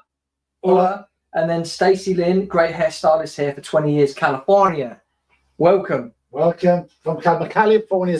What part of California are you from? Because I love California. I particularly like Santa Monica. That's my favorite place. I've been there like multiple times. I love Santa Monica. I could live there. I wish. Right, let's see what Instagram is saying. Just oil or water mix for the hair. So it's the product, isn't it? Just there. So the Calligraphy Cut. It's the Calligraphy Cut. It's the Hydro Spray. And the Hydro Spray is so good because it actually it's a 6.2 pH, and that would just keep the cuticle slightly closed, so it's easier to cut. So that's what I think is a really good cutting tool for this particular blade to keep the hair in the best possible condition. So that's why this used with that works so well together. All of them together are a great combination. So I think that's really, really cool. Love the colour of the doll head. Yeah. Me too. And the person who did the colour, she always says, can she have a shout out? Yeah, go on. Matilda. Thank you, Matilda. She did it in the salon. Seriously, Matilda did it. Yeah. I met Matilda yesterday for the first time. Yeah. Right, so I put the other fringe in now. Do you know how we did it actually? Don't go for it. So we filled up the basin with water, No way. and then we squirted. Yeah, We put in yellow and red intensities, yeah. and then we just dunked the head in. Honestly. Yeah, that is how we created all of our colours that are going to be shown today. The blue is a very, very light sun-kissed, like sky blue on the root, and it's just a little bit more intense on the ends. We did exactly the same. We just left the ends on for longer. Can you see what I'm going to do with that fringe now? Yeah. Can you see what I'm going to do? This is what I want to do, really. We're going to do bangs. What brand, please, is that product? It's the Calligraphy Cut. Calligraphy Cut, their own brand. So I'm going to put this. I'm going to put the fringe in I want to put it in. Okay. All right, he's going to do what he wanted to do. He doesn't listen to people. Oh, no. Well, I'm going to do the one that I've done the next one. Yeah. And who asked for the The full fringe. full fringe? Anthony. Anthony. So I'm going to do Anthony's one the way that I would do it in the salon, because I'm halfway there. And I think I'm going to do it this way. So You're going to do bangs. no, not really though. No. No, because it's kind of like it's going to be soft, man. Okay, I thought just because California entered the chat. Yeah, but I've gone all California. Yeah. Yeah, man. I love California. Love it. I absolutely love it. I've never. Oh, I've been to LA. Yeah, well, yeah, you're California. You're in Yeah. California, right? Is Miami California? No, No, Florida. Adelaide, Florida, yeah. Adelaide, Las Vegas is Nevada. Nevada. Not far though. It's about 4 or 5 hours from LA. Yeah. Yeah, do you want to hear a story about LA? So I love a story, you know me. we were staying at the hotel, which was in it was SLK maybe in Hollywood. Yeah. And we were there partying for 2 days, and then we went to Eva Longoria's restaurant for some steak. Did you? Yeah. And then we got back to the hotel. We were all packing, and we were being all ushered out quite quickly for some reason. Reason for Harry Styles was having his 21st birthday there. Really? Yeah. Didn't see him, but somebody's seen Justin Timberlake there. So I had a stag do my bachelor party Yeah. in LA. I had it in on Ocean Boulevard, I think it was, wherever the Viper Lounge was. Ocean Drive and that's it, I think. Anthony said, "Thank you, love it, whoop whoop." Thank you, Anthony. Thank you, Anthony. Good job. I went to my first stag or bachelor party in the Viper Rooms, and the Stacey's from Northern California by Monterey. Monterey. Oh my Monterey. God! Big Little Lies. It was filmed there. I've been to Monterey too, and that bridge. I've been over the bridge, which is on Big Little Lies. I don't know if you've seen the series with Reese Witherspoon and everybody else, every big name in Hollywood. Best series ever. Loved it. All set in Monterey. What a cool place to go. Loved Monterey. I hope you like my fringe as much as Monterey's unbelievable. It's beautiful. Yeah. Up near Monterey, Carmel, up towards San Francisco. I've driven that whole thing. The Big Sur 101. Yeah, I've driven the whole thing. I think every tourist does that, but I'm not unique. But it was an amazing time. I did it over like a 5-week period. Yes, it's beautiful, she said, and love the fringe. So this is the fringe that I kind of would want to do, the riotous, soft riot fringe, which is going to be like veiled underneath the longer hair. Yeah, banging. Like that. Literally banging bangs. Look at that. Look at that cool shape. Stunning style, says Earth Angel. Thank you. Oh, thank you. That's really cool. I'm just going to put the dryer on for 2 minutes just to finish that. Yeah. And then we're done, yeah? Yeah. And we can do a full breakdown and We'll grab a drink. grab a drink, grab a light bite, get a drink. Or as they say on Peloton, get a sip. Get a sip. Get a sip. It means we're in American mode. I'm loving we've got American people on No. Shall we see how many views we've had?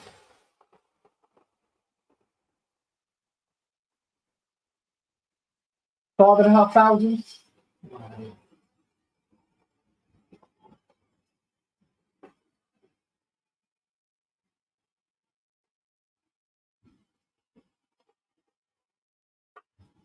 With the hairdryer on, can you still hear us talking? Could you let us know?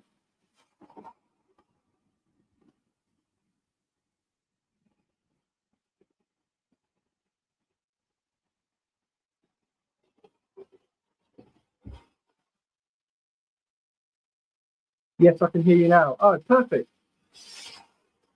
So, yeah, because you've just joined us. Oh, not now. Okay, no worries.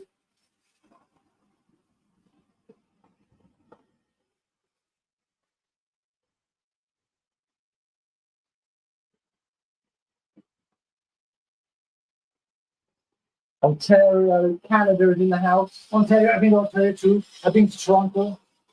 I stayed at a place called Dundas in Ontario. Went to see the Blue Jays play. Yeah, I've been up to the CN Tower. No sound. It's on and off. Yeah, so they can't hear us when the hairdryer's on. I'm nearly done. Nearly done.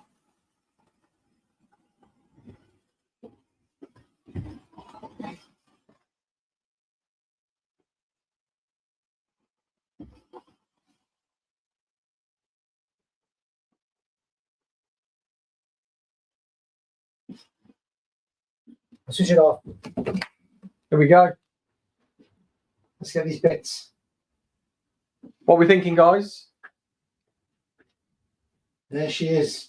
Yeah, really cool. This is called the Soft Riot haircut from the Poetic Rebels collection that we're going to be launching. This is a teaser of it. So this is the breakdown of how we're going to do them, and then we're going to launch the collection next year.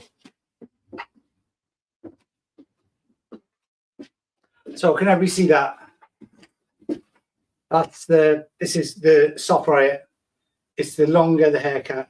You can use it with a fringe or bangs if you want or not. I've decided to go with it because it gives a bit of strength, a bit of structure. There's under here, you'll see there's this disconnection, which gives me the volume here. Love it. Can we come to North Carolina and do a class? Oh, North Carolina, I've been there too. Yeah. I love America. California, sorry. California, oh yeah. Come to North California all day long. I love it. Up to Monterey, anywhere. Just invite us. We'll be there. Looks very soft. That is it. It's the Soft Riot. Soft Riot. Look, it's great things. Let's give it a shake. Look at the movement on that. Yeah. It's just such a swish. Bring it in there. Look, it's been blow dried out, and this is really like it's quite strong hair. Oh, this one that way, yeah. And that's kind of where we are with it. Where's she gone? Where's she listening to? She's looking at me. Yeah, she's looking at you. Look at that. That is our Soft Riot disconnected layering haircut using the calligraphy pen. It's a great tool. You can use any other razor as well, but I just wanted to show you this. It's rad. I love it. Thank you for the education. Amazing. Thank you so much for joining us. I really, really appreciate it. It goes a long way. And Paul and I both are really appreciative of that. And we know it's your time, and we know how precious time is these days. Everybody's time poor. So thank you for joining us. Yeah, and we've got the next haircut coming very soon, which is the Culture Punch. Culture Punch. And it is. I saw it this morning, so I can tell you it's a treat. It's the mid version. This is the long version, long haircut. And it's the mid haircut. Then later on, we'll be doing the short haircut. So that's it. Cool. We're going to have a quick sip, and we'll be back with you shortly.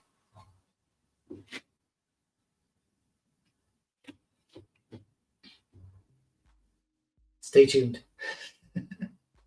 Where's the video gone? Where's the video going? Where's the thing going? We're on the short break.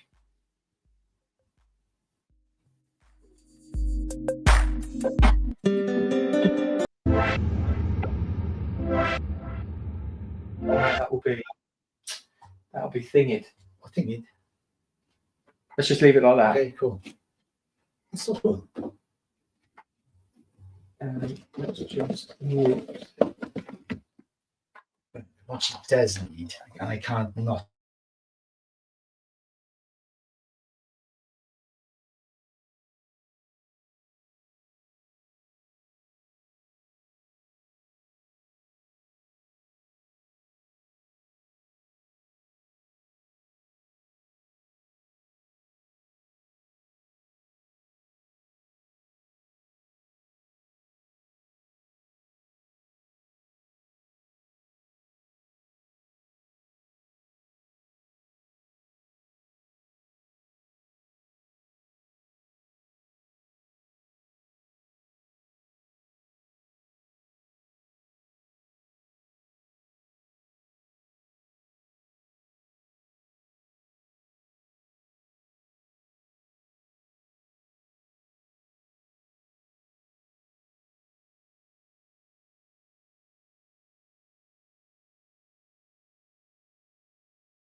Audio's back. Hello, everybody.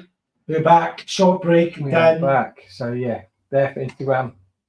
There for this. This is the stream. okay, and now the second haircut. Right? We have for this. Yeah, yeah. So this is the culture punch. Yeah.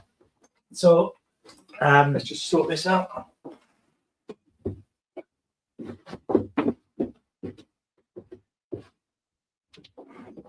setting up. So we're going to pause and refresh the what we are doing with this collection, where the collection came from. For anybody who's new, who's just joined in, welcome. We've done the one haircut so far, which is all finished now properly. So I'm going to sneak peek to see what it's there. So this is what we've done. Yeah, while I'm setting up, and I'll go through sectioning. Before pausing that, just to show you what I've done. So this is the actual haircut that we've done. This is the soft riot. So it's really like a soft, longer. It's the longest of the haircuts. It's got that 60s inspiration, really, and that's what it's all about. The collection is called Poetic Rebellion, and it's all about texture and movement. And this is a longer haircut. I let the viewers decide for the fringe. So Anthony, who I've just connected with on Instagram, he gave me the idea for the fringe. Also Lynette up in Monterey, she wanted the side fringe. I showed that, but I left it long enough that I could put this fringe in too. And yeah, and I've just finished it off. I've just cleaned it all up, smoothed it all out a bit more, and so you can see the actual shape. And it's really beautiful. It's a great cultural That's the door. haircut. I love that. And this is the longer of the shapes, and you know, when it moves so well. Carry on, mate. That is the door. That'll be just with all the shop. Okay, cool. I will be back. Keep on disappearing. So Paul is going to do the second haircut. This one. We've been talking long and hard about this, and the whole idea of Paul's just going to let his wife in, who's done all the shopping, and she's heavily pregnant, so he has to go and let his wife in. This is going to be the medium haircut. It's based on kind of all the variations of a shag, the wolf cut, and it's in our interpretation, but again, using the calligraphy tool. And we're not sponsored by calligraphy. I want to make that really clear. We're not sponsored for them. This is not a thing. It's just tools that we've just acquired, and we now use them and showing how we feel they're best used, and giving you ideas. The sectioning patterns that Paul and I are using on both the haircuts can be done with multiple tools, whether you have a razor, normal scissors, or even your thinning shears. So thinning shears are something I use a lot. I use them in a specific way. And this is going to be the ideas about how we do that. But Paul's going to use the calligraphy pen today because we want to show what it can do. And actually the collection, the Poetic Rebellion collection, which this is part of, is about texture. And we wanted to show how calligraphy pen creates the texture and movement that we wanted to show in this collection of 3 haircuts. And this is the middle haircut, which Paul's going to explain. And this is the Culture Punch. What a great name for this. And so let's get on it. Paul's going to go through it. Let's get stuck in. So, Culture Punch. Like if you joined us just now, we were talking about it earlier. We use all the latest technology to be able to brainstorm and come up with terminology, really, and trend names just a little bit quicker. And the Poetic Rebellion was in there, and then it came up with a Culture Punch. And for me, seeing like where these types of haircuts are coming from, you've got a culture which is a younger generation of like wolf cuts and shag haircuts and all this that they're looking at. But then you've got like more of a Korean inspired, where you've got the hush haircut. So the Culture Punch is going to be inspired by that, really. I'll talk you through the section pattern. I'll catch my breath after running back upstairs.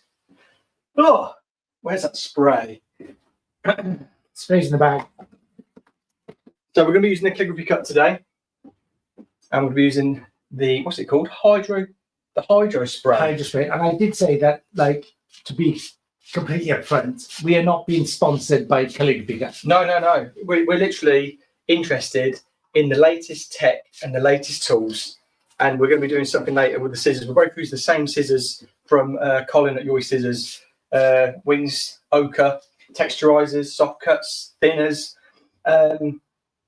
So we just really like to use what we love to use. And we sort of, what's the word? Like search out these sort of things, don't we? Yeah, we've got to see what's happening next, how we're using. And I did education the other day for another brand for Joico actually in Manchester, England, and I met a guy who worked with calligraphy, and I knew about it, and he explained it. I saw the tool, and I acquired it myself, and that's how it became this. And Paul already had one, but he hadn't unboxed it. So No.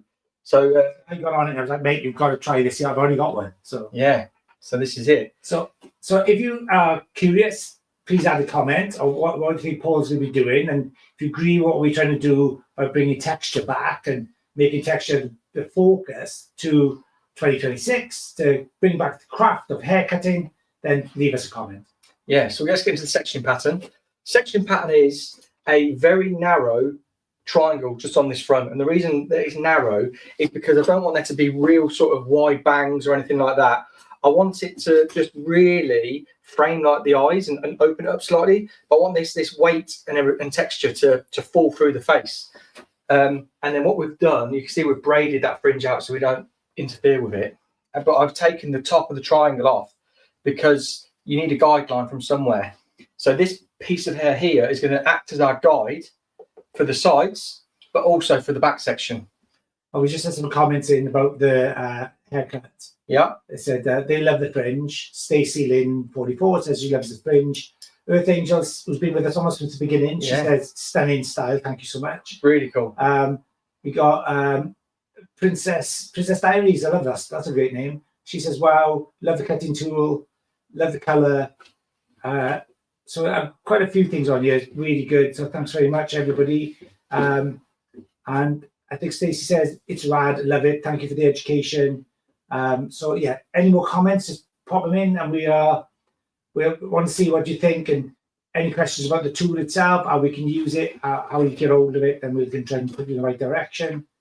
But Paul's explaining the section pattern, and you can crack on with that, Paul. Let me show the sides actually. So the side section, I basically came to the high point of the head through there, and it just brought us to a nice clean section just behind the ear.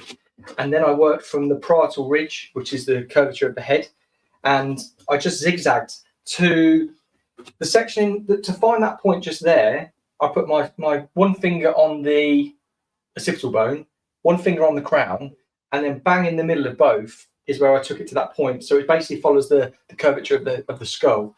And then I just zigzagged, because with this, I want to maintain a lot of this weight and length through here. I don't want to interfere with it too much, because I want to be working around the face more, into the crown and around the fringe area. But adding a zigzag section through here is just going to add the extra softness when it comes to creating this look. So what we want to do is we want to take our guide to begin with, and we want to be finding the first place in which we want to make the first cut. So let's just detangle. I'm just going to pull down. And should we go to the nose, the lips, or the chin? Oh yeah, good question. Let us know in the comments. I know what I'd like. I know what I want. Okay. We'll give it just a couple of minutes, just until somebody gives us the first person to throw the nose, the chin, or the lips at us. Yeah. That's where I'll take it to. Yeah. There's 49 people involved, so please type in what you think Paul should do, whether you're with the nose, the lips, or the chin. That's the length we're aiming for. So let's see if we get anything. Obviously, the nose will be the shortest, lips will be middle, and then the chin is going to be the longer shape around the face. So let us know. And we're going to be using the calligraphy cut tool. So if you've just joined us, this is a really beautifully crafted piece of kit. It's heavy, right? It is heavy. It's got a lovely weight to it, and it's just like quite elegant in the way that you sort of work between your hands and your fingers. And it's got two edges to the blade, so there's one up here and one down here. And the way that this is crafted to give you that bevel, Ian was telling me earlier, that's to create the perfect 21-degree angle. So has anybody said the nose, lips, or I haven't had anything at the chin? moment, believe it or not. Right. This will be left to you. So we're going to go to the nose. I would have said nose. Let's go Tip to of the nose, I think. Yeah, let's go to the shortest. So all I'm going to do is just pull this down, not overly tight, and then just have that here. And I'm just going to work that blade in there and how like clean that just comes off. So this is going to act as our guide for the whole haircut, except the fringe. The fringe is going to be slightly disconnected. Now, what we want to do from the side is we want to be working on a diagonal back section, not too exaggerated. You can see it's just, there's the angle. So it's not like a 45 degree. It's probably 21 degrees, if I'm honest. And what we want to do here is, the reason we put that guide in is because we want to have balance on both sides and we want to make it really easy and simple to understand. So we just want to make sure, I'm going to try and stand out the way so you can all see. Body position normally would probably be right in front of it, so I could work. Yeah. But what I'm going to do, just detangle, and I'm going to grab the guide. And where this hair is vertical here, I'm going to pull forward. I'm just going to twist my fingers. Reason for, we want to be creating some over direction. The over direction will then come around about here because we've got a bit of elevation, over direction, which is then going to maintain a little bit more length around the face. So let's bring this guy back in.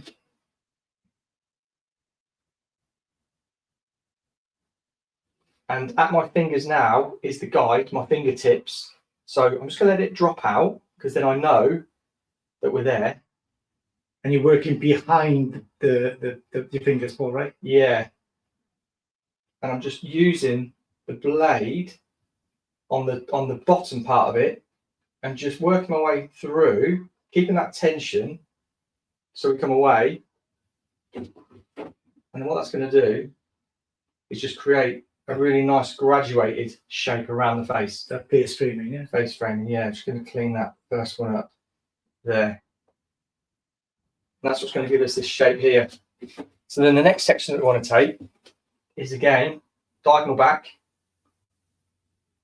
Nice and clean. Nice and clean.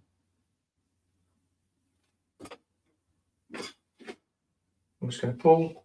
I'm not going to use that piece there now. I'm just going to use what we've already got in the hair. If you'd have been watching earlier, Ian would have used it like tracing paper. But I'm just going to slightly elevate and then find that underneath section that we were just working with.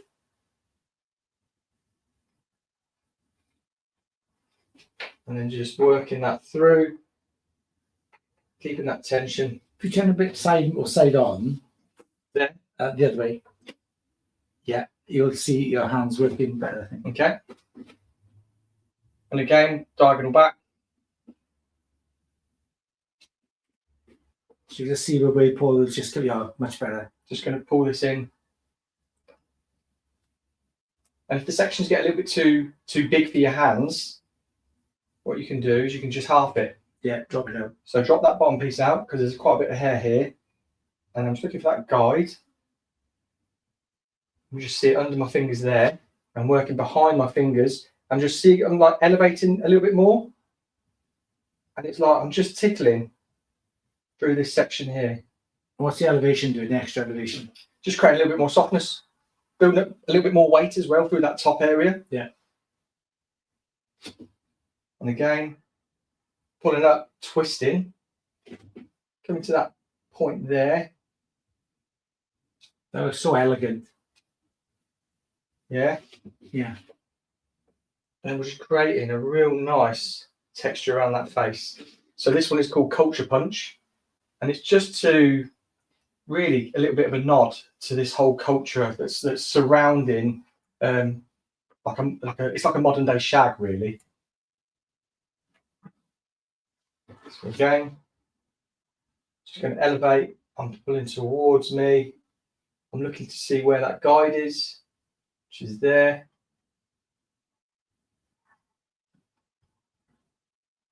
And then just taking off that hair. I halved it again so it can fit in your hands a little bit easier. Lifting, twisting. Can you feel it pulling on the hair at all? No, it's a similar feeling to a Tangle Tease brush. You know, you think you're ripping people's hair out, Yeah. and you're not. You're just detangling really, really nicely. Yeah. I think razors. I think that's what puts some people off as well, using razors, because they think, oh, and maybe that might be a bit of a wrong way of using them, where they're sort of hacking through the hair. Yeah. But working with a blade, an open blade, you get that sound anyway. That sort of ASMR sound. Yeah. This is relaxing, isn't it? Okay. Has anybody ever seen the calligraphy cut before? Are you aware of it? Because it's been around for way longer than I thought it'd been along. Yeah. I think it was released in about 2013, Paul. Is that right? See something? Well, we seen something from 13 years ago, didn't we? Yeah. Was it 13 years ago? Yeah. Which was, what's that? That would have been, 2013 Yeah. or 2012. So it's been quite a while. It was born in Germany as a concept. I think. Yeah. Frank Borman. Frank Borman. He invented it. He's another hairdresser in Germany. I just want to show that so you can see all that That's really cool. shape and texture we're building into there. And we're just Yeah. going to do exactly the same on the other side. That's really nice. But yeah, carry on with what you. The No, story. I'm just saying that it had been around a lot. I thought it was a brand new tool. I thought it was something that was brand new to everybody, but actually, it's been around a long time. So how I had never heard of it before up until recently. I just don't know how I avoided that because I'm always on the lookout for new stuff. Yeah.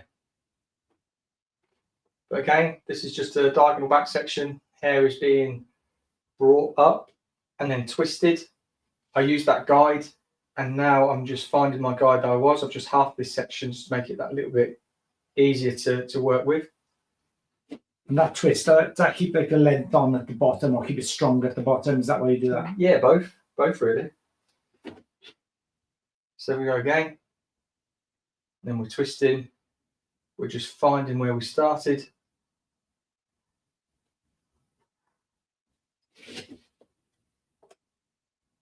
But making sure the roots are combed as well, because a lot of times you see if the roots are a little bit like that, and then people are just, that if it's a little bit more disheveled, say, and then people just cut from here, your tension might not be 100%, but also you might get a little bit more extra length in there because it's the hair's tangled.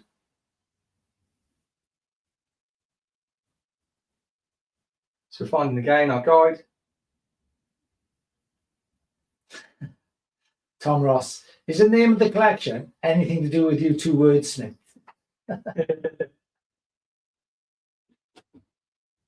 And remember, elevating a little bit more, working that through, diagonal back.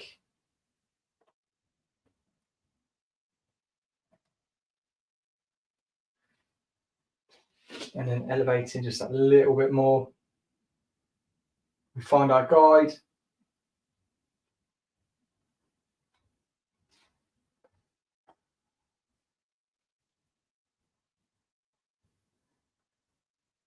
But you can see how quick this is as well.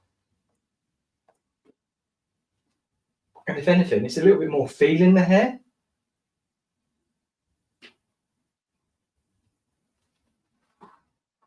Last section on this side. Bring it all forward.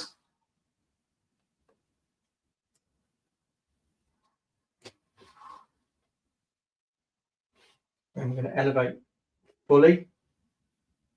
Like we did on the other side. We find our guide. If you lose your guide, you've always got this one to come back to.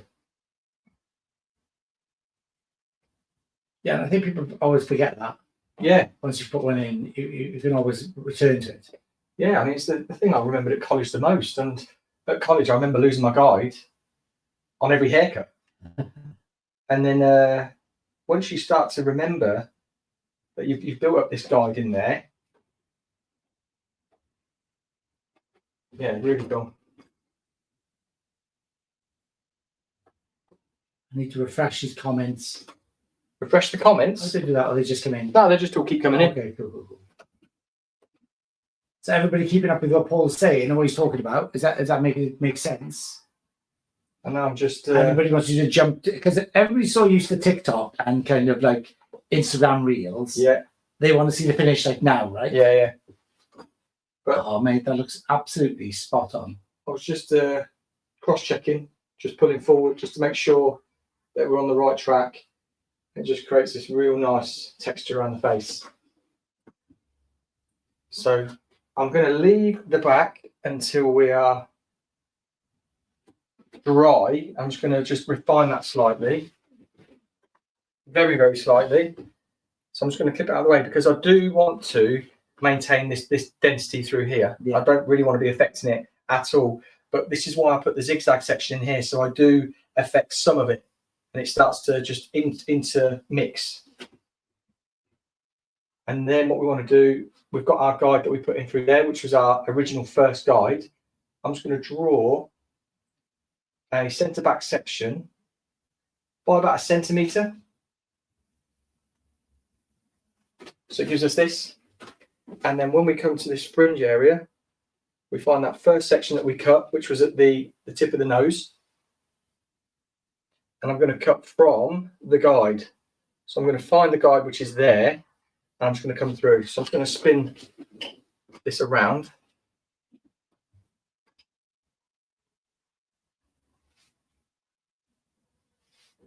So right at my fingertip there, I'll probably better on me actually, just here is the guide. And all I'm going to do is just let that drop out. And I'm just pushing that through just to take off those very ends. And then what I want to do is I want to over direct this into the middle because I want to maintain this weight behind the ear. So another centimetre. We grab our guide and you can see that I'm cutting under my fingers because I can keep all that tension there, and then we just push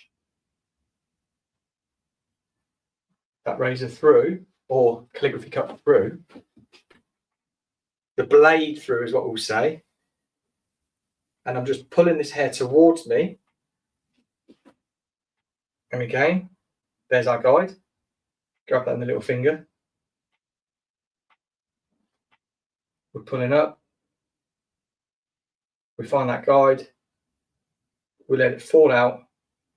And then we just push the calligraphy cut through just to take off what's needed. And as we get close to the edges, we're probably going to be taking off less and less because we're over directing this hair in. Over direction is going to create a little bit more softness, but it's going to maintain that weight as well at the edges. Okay, let's find that guide. Pulling up, it's right at my fingertips, and then I let it drop out, and I'll just put that blade in, and then we just take it away. I think this is going to be the final section. It is. So we'll bring this up. We find that guide again, and that guide just sits right at your fingertips. So where I'm keeping that tension on the hair, I'm keeping it in between my first two knuckles, and then the guide is right on my fingertips, as if like I would lose it if it just moved that little bit more. I'm just going to push that into there to take that length away, and then to create just a little bit more texture and lived in layers there. So I'll try and show you a different way of the shape being formed through there. Let's get rid of that clip. And I still want to be cutting from the guide, and I still want to be over directing into that middle. How could I want to show you it over directing? So from here, so you're going to see all this hair on the side being pushed up into that middle. I'm doing exactly the same as I did on the other side. I'm still finding that guide, putting that in my fingertips, bringing it up to the ceiling, creating a bit of an angle with my fingers, and I find the guide, and as it starts to drop out, I then just push the calligraphy cut into the hair, so it just creates that layer. And again, another centimetre, pushing up into that middle, finding that guide. We've got it just there. So what you should see now, this hair here should be straight to the ceiling. This hair should slightly be angled over.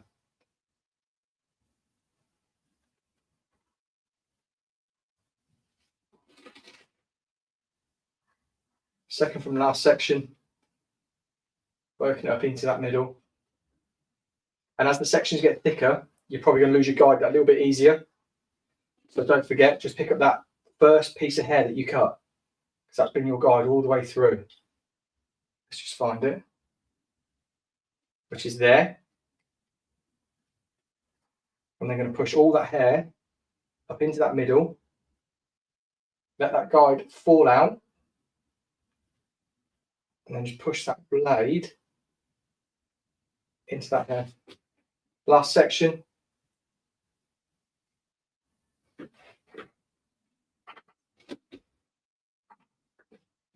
Find that guide, which is right at my fingertips. And a top tip by Ian. When you're working sort of like with, I suppose, elevated, really, rather than being down here, you could probably have a bit more control because you're working with gravity as well. When you're working up here and the hair's tending to fall, work with the blade, which is close to your hand, because then you've got a lot more.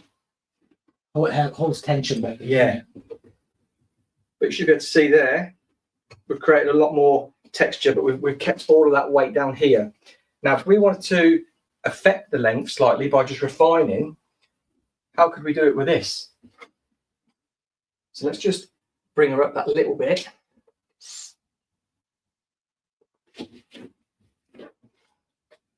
And we'll just comb through. And if it's seen as a little bit straggly, I know a lot of people in videos often say, oh, you're going to cut the ends. Some people want to see it really blunt. So what we'll do, because there's not much hair left here because we've taken away a lot of it with the layers, I'm just going to pinch it and just use that 21-degree angle on the plate. And I'm going to over direct this back, so it's as if we're doing like an A-line shape, so it's going to push that length forward. I'm just going to find where I took that, which is there. Again, just take off those ends. Pinch it. Using that guide. And just put a fresh length in there. Like that. So it just looks like a little bit healthier and a little bit more structure. Let's drop her down now. I'm going to do this fringe. So there's our original guide again, which is sitting on the tip of that nose. So we're going to bring that back in, but we are going to take it slightly shorter. Let's just get this braid out. Have you already sprayed that? Yeah, it's all been sprayed with that spray. Okay, and you've kept it pretty damp, haven't you? It's all the water, that texture. Yeah. But yeah, I mean, look at that shape there. Beautiful. It just starts to fall back. Yeah. From the tip of the nose now, it's going to connect in really well. Yeah. Through there. I think somebody was asking about layers earlier, and I think this is I mean, basically, it's almost like a forward graduation the way you're doing it. It is, yeah. But it's still classed as a layer, really. Yeah. But it builds up so much weight in the layers, so you got this progressive weight as it gets further back. The weight gets heavier and heavier. But it builds up so beautifully, and it's such a face streaming shape, isn't it? Yeah. But where would people like us to take this fringe to? Shall we say bridge of the nose, tip of the nose? Well, I suppose we have to go tip of the nose. So bridge or tip of the nose, really. Where would we like it to start? If anybody's in the chat. Should be. I'm waiting to see some comments. It's not people in the chat. Everybody's a bit quiet at the minute. Somebody give us a nod. People on lunch. People are on lunch, yeah. We just so. Anybody, where else do you think Paul should put his next section? In the bridge of the nose or the tip of the nose? We got one for the tip, Paul. Tip of the nose. Tracy says the tip. Let's do the tip. She's first on the buzzer. So okay. So I'm just going to find that tip of the nose, and I'm just going to use the blade and the angle of the tool, really. Just the tip, she said. So there's just the tip there. I'm just thinking there's a lot I can say that, but I'm not going to. And then what I want to do there is I'm going to pull that guide now into the rest of this section here. I'm going to find that guide. And again, I'm going to use the bottom blade on this, on the calligraphy cut. And I'm just going to glide that through. Nice. Goes through so easy, doesn't it? Yeah. So I got feather blade, and that does a similar type of thing. I think because it's a more concentrated, smaller piece of blade, Yeah. it seems to be a bit sharper, if you know what I mean. Yeah. And what I want to do is just add a little bit more texture, a bit more softness to it. I'm just going to elevate slightly. I'm just going to take that and then just tickle. And we all like to tickle. Yeah, the top. So you can see there my fingers now. This is all that's been cut, but it's still at the same length. Are you looking at a particular shape then as well? Yeah, well, I want it to just get a little bit longer. So you Yeah. can see there already how that weight is Oh, pushing. beautiful. Yeah, pushing up there. That's a really good. That's a good angle. And because it's got a little section, a small section, it's not going to be like really wide or anything, or seem like overbearingly heavy. It's just going to come through here and just frame that face. Yeah, when we were talking about, you said you want to keep a narrow fringe. Yeah. Why would you keep a narrow fringe? What would be the main benefits? Well, I want to keep this texture quite heavy around the face rather than open it up too much. Because when it came to all like the cultural, what we were looking at with the cultural punch, is that the hush cut, the wolf cut, the butterfly cut probably a little bit softer, Yeah. but a lot of them would be really quite overbearing through here, and like the weight was really kept through here. Yeah. I mean, you see that I'm just doing Yeah, it it makes a big massive difference. Yeah. and it's just creating that shape through there.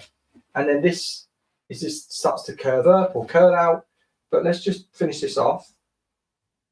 I've got the guide there. I'm going to find that, and I'm just going to, let's just do it there so you can see that a little bit more. So my guide is where my finger is now, and I'm just pushing that through there, which is taking all that hair. You basically just slide it away. Yeah. And there's that tip of the nose skimming fringe. But like we did on the other side, just to loosen up that little bit, I'm just pulling it, I'm just going to elevate it slightly because I just want to take off a little bit more of that weight on the front. Yeah, so it doesn't lag down. Right? Yeah. And then, again, what makes it so simple with the calligraphy cut? Tracy says that's beautiful, Paul. Ah, thank you, Tracy. What makes it so effortless with this and not going through the section rather than working on top of the section is how this is crafted. How you've got that angle there literally sits on the hair, and as you just pull away, it just takes it away. It's really quite cool. Right, we're done. We're done with this. Let's just get some products in and shall we diffuse? Yeah, I think the fuse would be quite an interesting finish to that. Yeah. Get some product in. What should we? We'll use the new Moisture and Joyful. Yeah. So what we're going to use, these are an old school OG, which is the Joyful volumizing styler, which is more like a gel, got a bit more hold than what I want to use as well, which is the Moisture Recovery. For curly hair, this would be great because it's a 24-hour recharge. And a lot of my clients, when I've been using this, listen to this, they've been saying, what happens after 24 hours? It should just be called Moisture Recharge. Yeah. Like 24-hour Moisture Recharge, like what happens after 24 hours? It just like Stuff. yeah. And no. Mira says, Paul, hi, Paul. Hello. But here we go. Look, the Culture Punch. This is such a cool haircut. Yeah. So how I'm going to apply the product, I'm just going to section off it in pretty much the similar sections that I cut it with. To be honest, that sort of deeper triangle V through there. I'm going to do one pump of Joyful and one pump of Moisture Recovery. And the moisture recovery stays on, right? It's not a rinse out. Ah. The treatment as well, right? Yeah, and you can see how thick it is. Yeah. I mean, my hands look, I'm like a mime. Because back in the day, we used to use like hand cream on wavy hair. Yeah. Like before we had nice products. That's how old I am. We used to use hand cream on it. Yeah, I don't remember that. Okay, thanks. Thanks for that.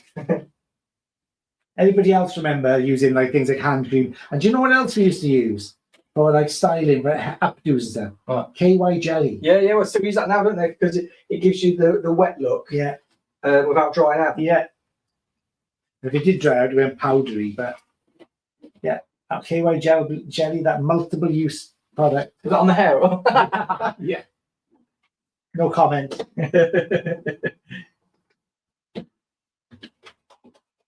Again, just working those two products in together. That's a good question. What's the weirdest combination of products people have used? What, on their own hair? No, on any clients or on their own hair even. What's the weirdest products you would have used? I used paprika and no, I didn't. I was asking what for then.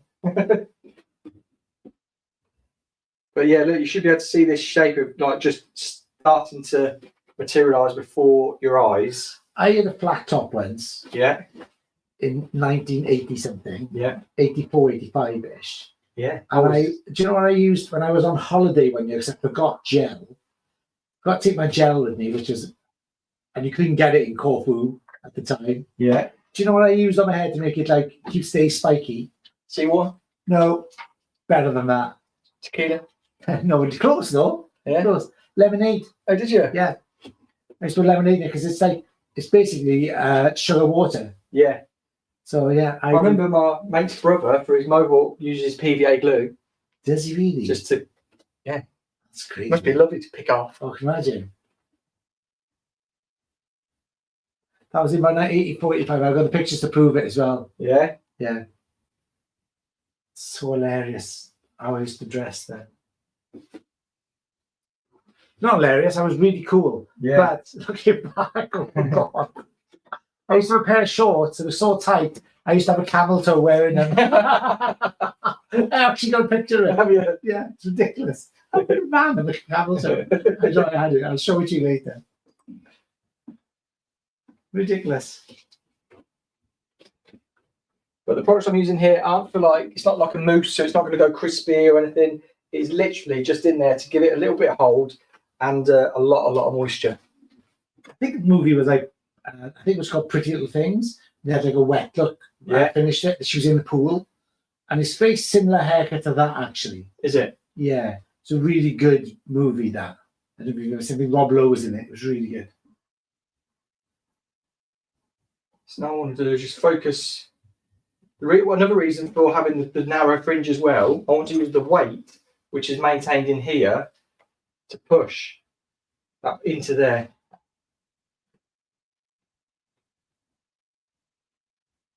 And just open up with getting the rest of this, whatever's left on my hands, and just work it into here. Flower arranging, as Ian calls it.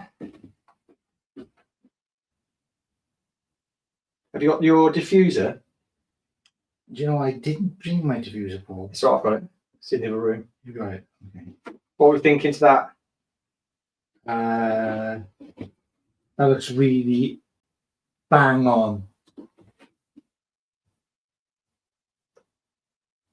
And this is probably my favourite haircut. If you follow me on my channel, I just love doing these. However way, I did it with my teeth once. But the calligraphy cut made it just a little bit easier, to be honest. Right, let me just grab the diffuser and we'll start diffusing. Hello, whoever that is. I can't see your name from here. Where's that? Or is it the same person? Mirror, yeah. Mira. Hello, Mira.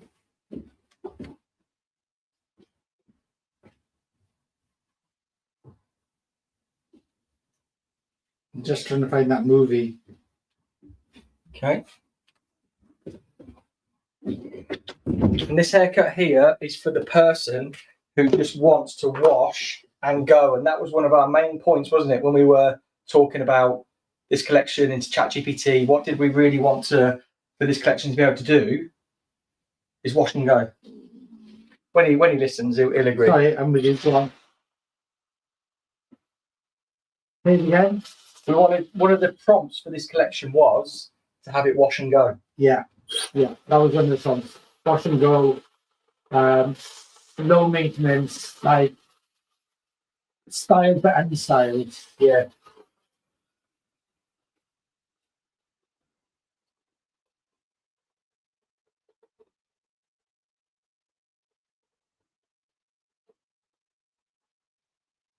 But where is everybody watching from? Let us know in the comments. UK, America, India, Japan, anywhere in Europe.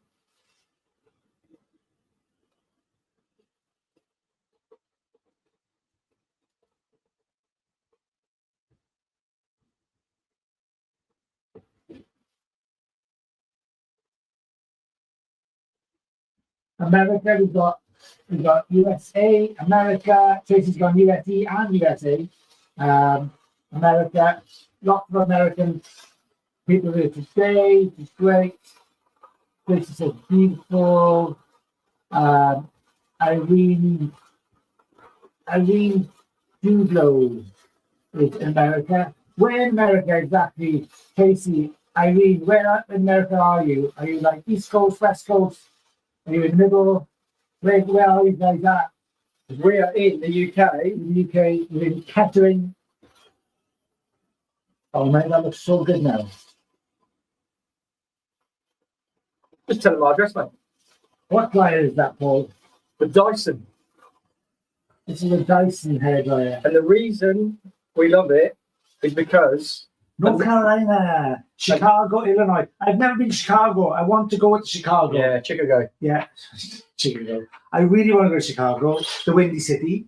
So the reason I've been to North Carolina. Sorry, yeah. reason for using the reason we love the Dyson for diffusing is because normal diffusers will be blasting the hair all over the place. Whereas you turn this on and the hair doesn't really move. Oh, brilliant. Yeah, it's really quiet. Do you want to take the diffuser and show the hole through it? So look, this is what's crazy about this hairdryer. You can actually see there's a hole through it. So it's really great technology. And Paul's just bought a brand new one as well. And it's really cool, it's really good. So you can still hear us over the hairdryer. That's my thing. Yeah, that's very good. So in North Carolina, Tracy, what part of North Carolina are you from? It's Savannah in North Carolina. I think I've done. Are you near the I-95? Because I've been on the I-95 from Washington down to Florida. Oh, where are you on the I-95? That I want to know.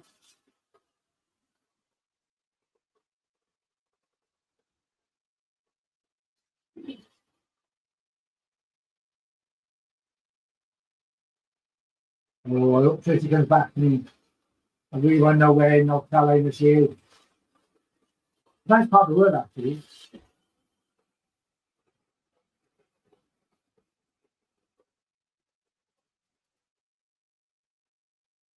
I think quite therapeutic doing it sunshine. What? I think it's quite therapeutic. Do what? Sunshine. Yeah, it is, yeah.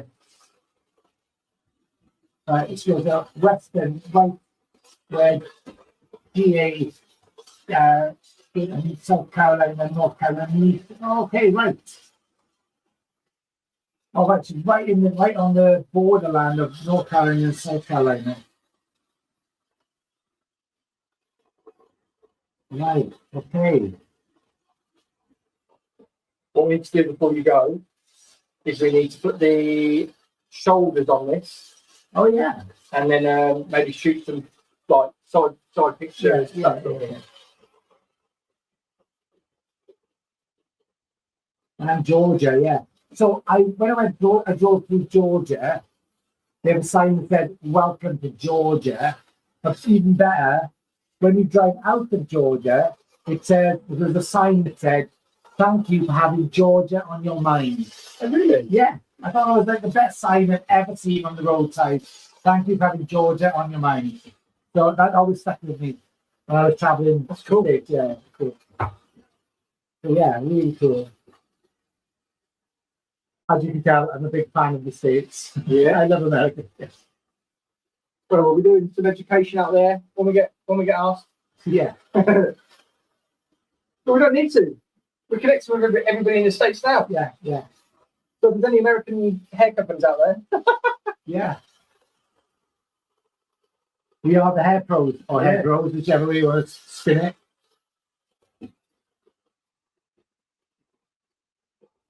Do you know what it would be nice? Do you could tip this like forward and drive it that way, so it kind of like a more way from the front. Do you know what I mean? I do, yeah. That would work really well. Yeah, mate. She's straight.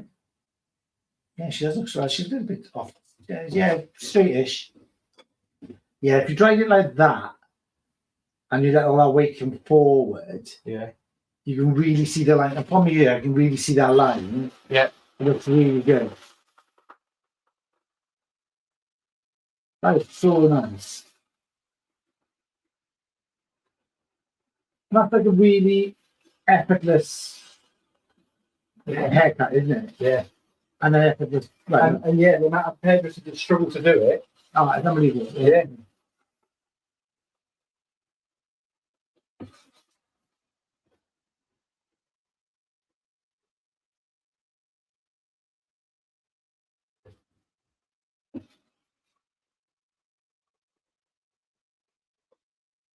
I really like that. Does anybody else like that shape? You can see the silhouette already. That silhouette looks so lovely. Is there anything anybody would want Paul to change anything? Or what would you do differently, or what would you add to it maybe? And do you let your, when you use the freezer, usually I always take it to about 85% damp. Yeah. And then I dry, sorry, and I leave about 15% dampness in there because I find it dries out better at the last 50% on its own. Yeah, some will do. Some will do. If the hair's obviously finer. Thanks, Irene. Irene says it looks great. Oh, good. Thank you. Yeah, some would. If it's finer hair, I'd probably work more on products and try and maybe put as much volume in there for them. Because you know, if they struggle to get volume. I'm just going to get this mouse to move.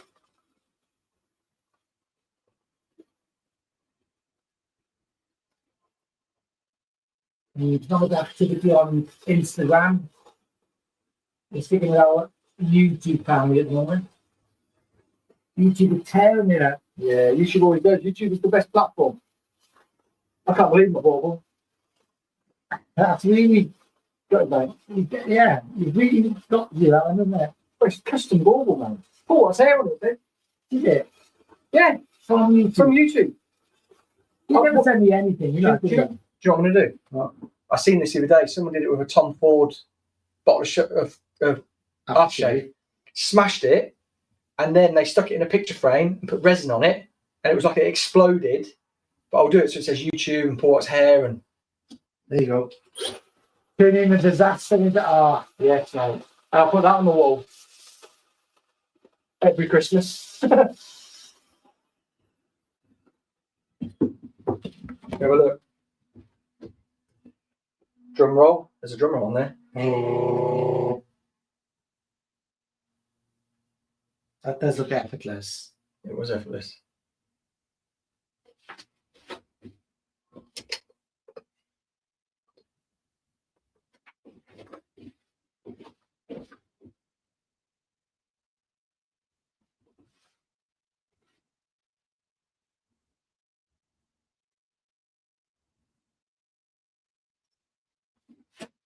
There we go.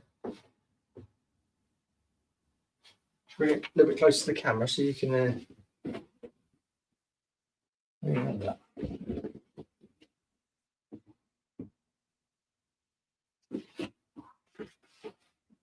I really like that, yeah.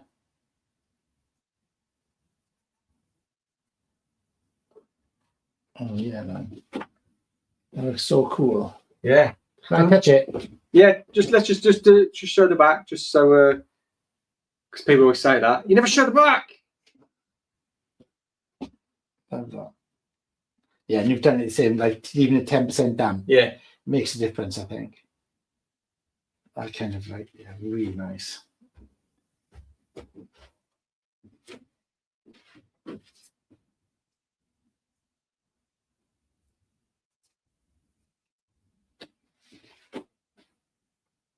Cool. I could play with that all day. Yeah. How cool this collection look. I mean, it looked like a real person, didn't it? Look at that. Mm. Doesn't that just look beautiful? It's like that. I love that. That's exactly what the brief was, Paul. Yeah. I can say you've done that like perfectly. Oh man, that's really effortless. Look at that. That's really textured. Put the two together. Put the two together. There, see how they kind of match up.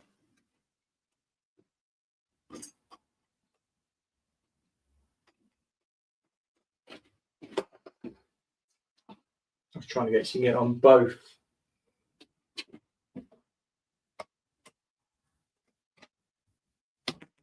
So we got the Let's bring it back here. Oh. Soft Riot, and the Culture Punch. Do you think we fulfilled the brief? How can we do that? How can we do what Elise, is it? Yeah, Elise. How can we do what, Elise? What do you think? Is that a good thing? Is that a bad thing? How can we do that? That's just beautiful. I'm trying to get them both together, but they can't because the tripods are. There you go. And then, yeah, then just let's spin her. So that's the first two haircuts. So Paul, lengthwise, that haircut, could you take it any shorter? Could you do anything different with that? What would you do? Yeah, for sure. Should we do it now? Yeah, can do. Let's get the calligraphy cut. There's still a little bit of moisture in here, but what I'll do actually, where's that spray? I'll just spray the ends with the hydro spray. Elise is asking how could you do that. I'm not sure how we can do what specifically. Elise, while Paul is cutting, maybe you can tell us what you want us to expand on. Do you know what I'll do? Yeah, go for it. I'll use this here as my guide. Do you know what? I was going to say it's almost to the bottom of the block itself. Yeah, yeah. And then fall backwards slightly. I think it'll look like a stronger haircut like that.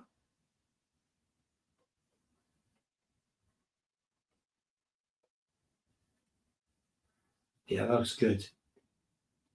It's amazing what a bit of texture does. What you kind of when you kind of like firm it up. Yeah.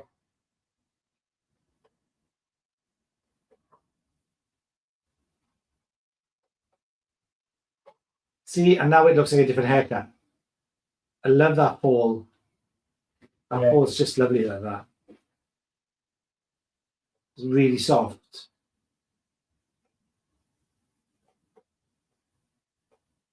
That spray smells like aftershave.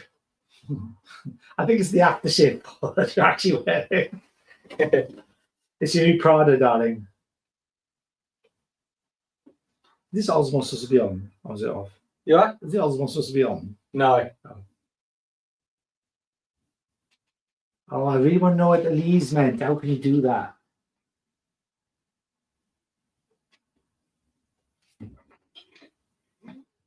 Yeah, that looks. Does everybody agree that looks a bit better? By taking that length down, making it shorter. That looks a more solid shape. I really like that. Yeah.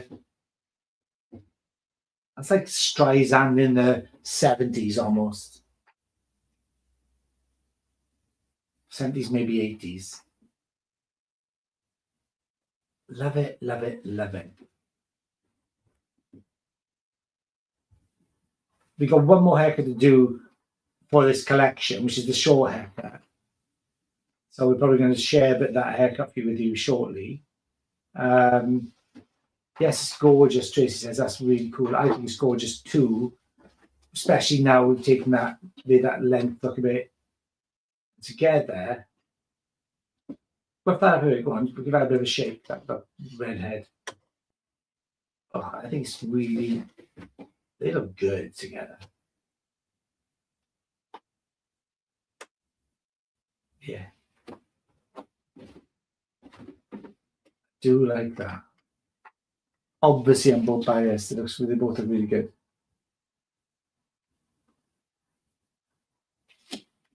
Let's get out of the way so the light just hits them. Yeah, it was so good.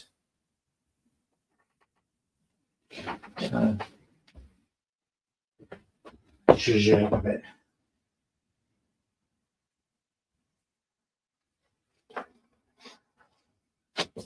Really? Flip 10. No, man, no. I just want to play with that. Let's show the looseness of those layers. You see what I mean? Like, she's a bit Bardo-esque, and that's a bit more like, you know, kind of a wet look, almost Streisand-y kind of like. I kind of love it, like the way it works. It's really good, the nice texture. I just love that shape, though, mate. Yeah, It's really cool. they're both cool. Let's see what our views are on now.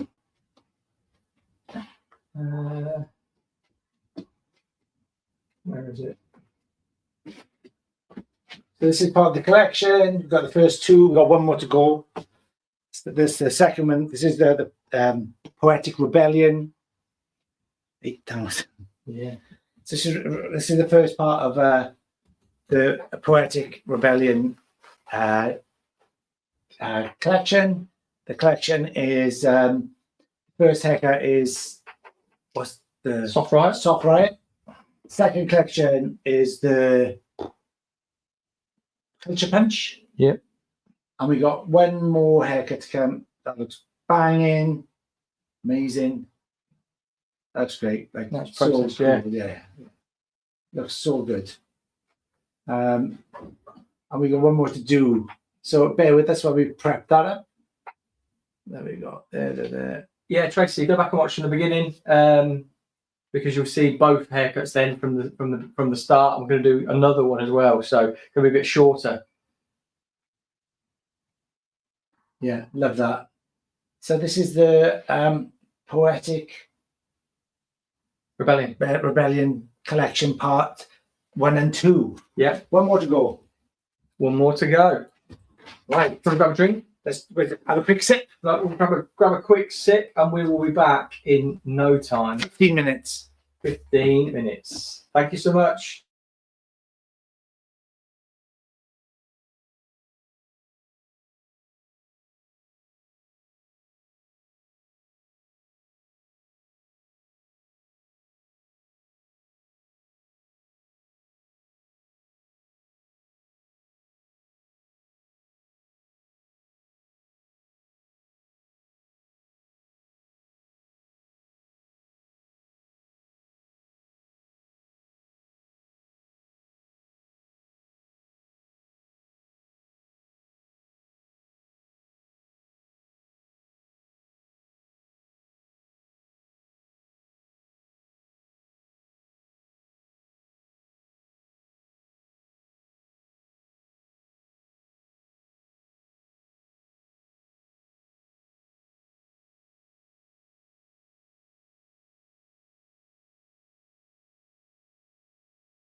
Hey everyone, we are back.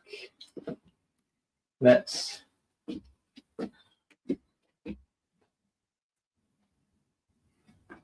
Here we are, back in the room. 3, 2, 1. Gonna pull that mat back a bit as well. Oh yeah, that's going to a bit, isn't it? Yeah, I think it's because. Good catch. Teamwork. 10 people. How are we doing? There's a couple of comments. I think one is Ian. Yeah, it is.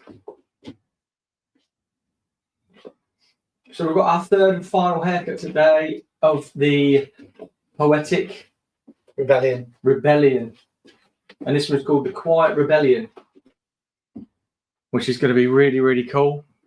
Looking forward to this. The colours, it is Mauve Moor from Joico's Intensity range. And if you're just joining us, we've done 2 other haircuts this morning.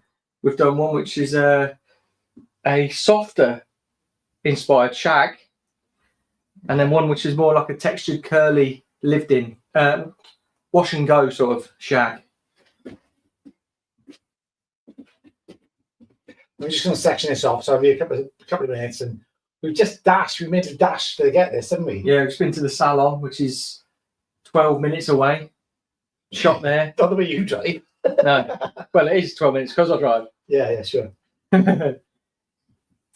So yeah, we've just done that, and now we're going to be bringing you another really cool haircut. So looking forward to it. Any questions, just chuck them in the chat, and we'll be happy to answer them. But also quite engaging, because if you pick the lengths or the styling or stuff like that, it seems to be working really, really well. Yep. Right, I think we can open that curtain now, let a bit more light in maybe. Yeah. We had a problem this morning with sunlight. Not anymore. No. Where's my... there they are. Oh, can I get those from your... Yeah. Thank you. Thank you so much. Whoa. This is just a quick section pattern.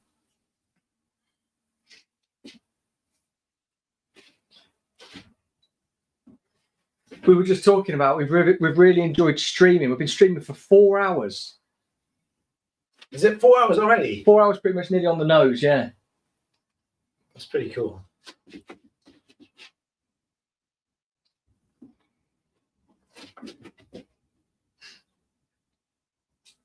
The hardest thing to do with you is to section off without a mirror. Yeah. Did you find that? Yeah.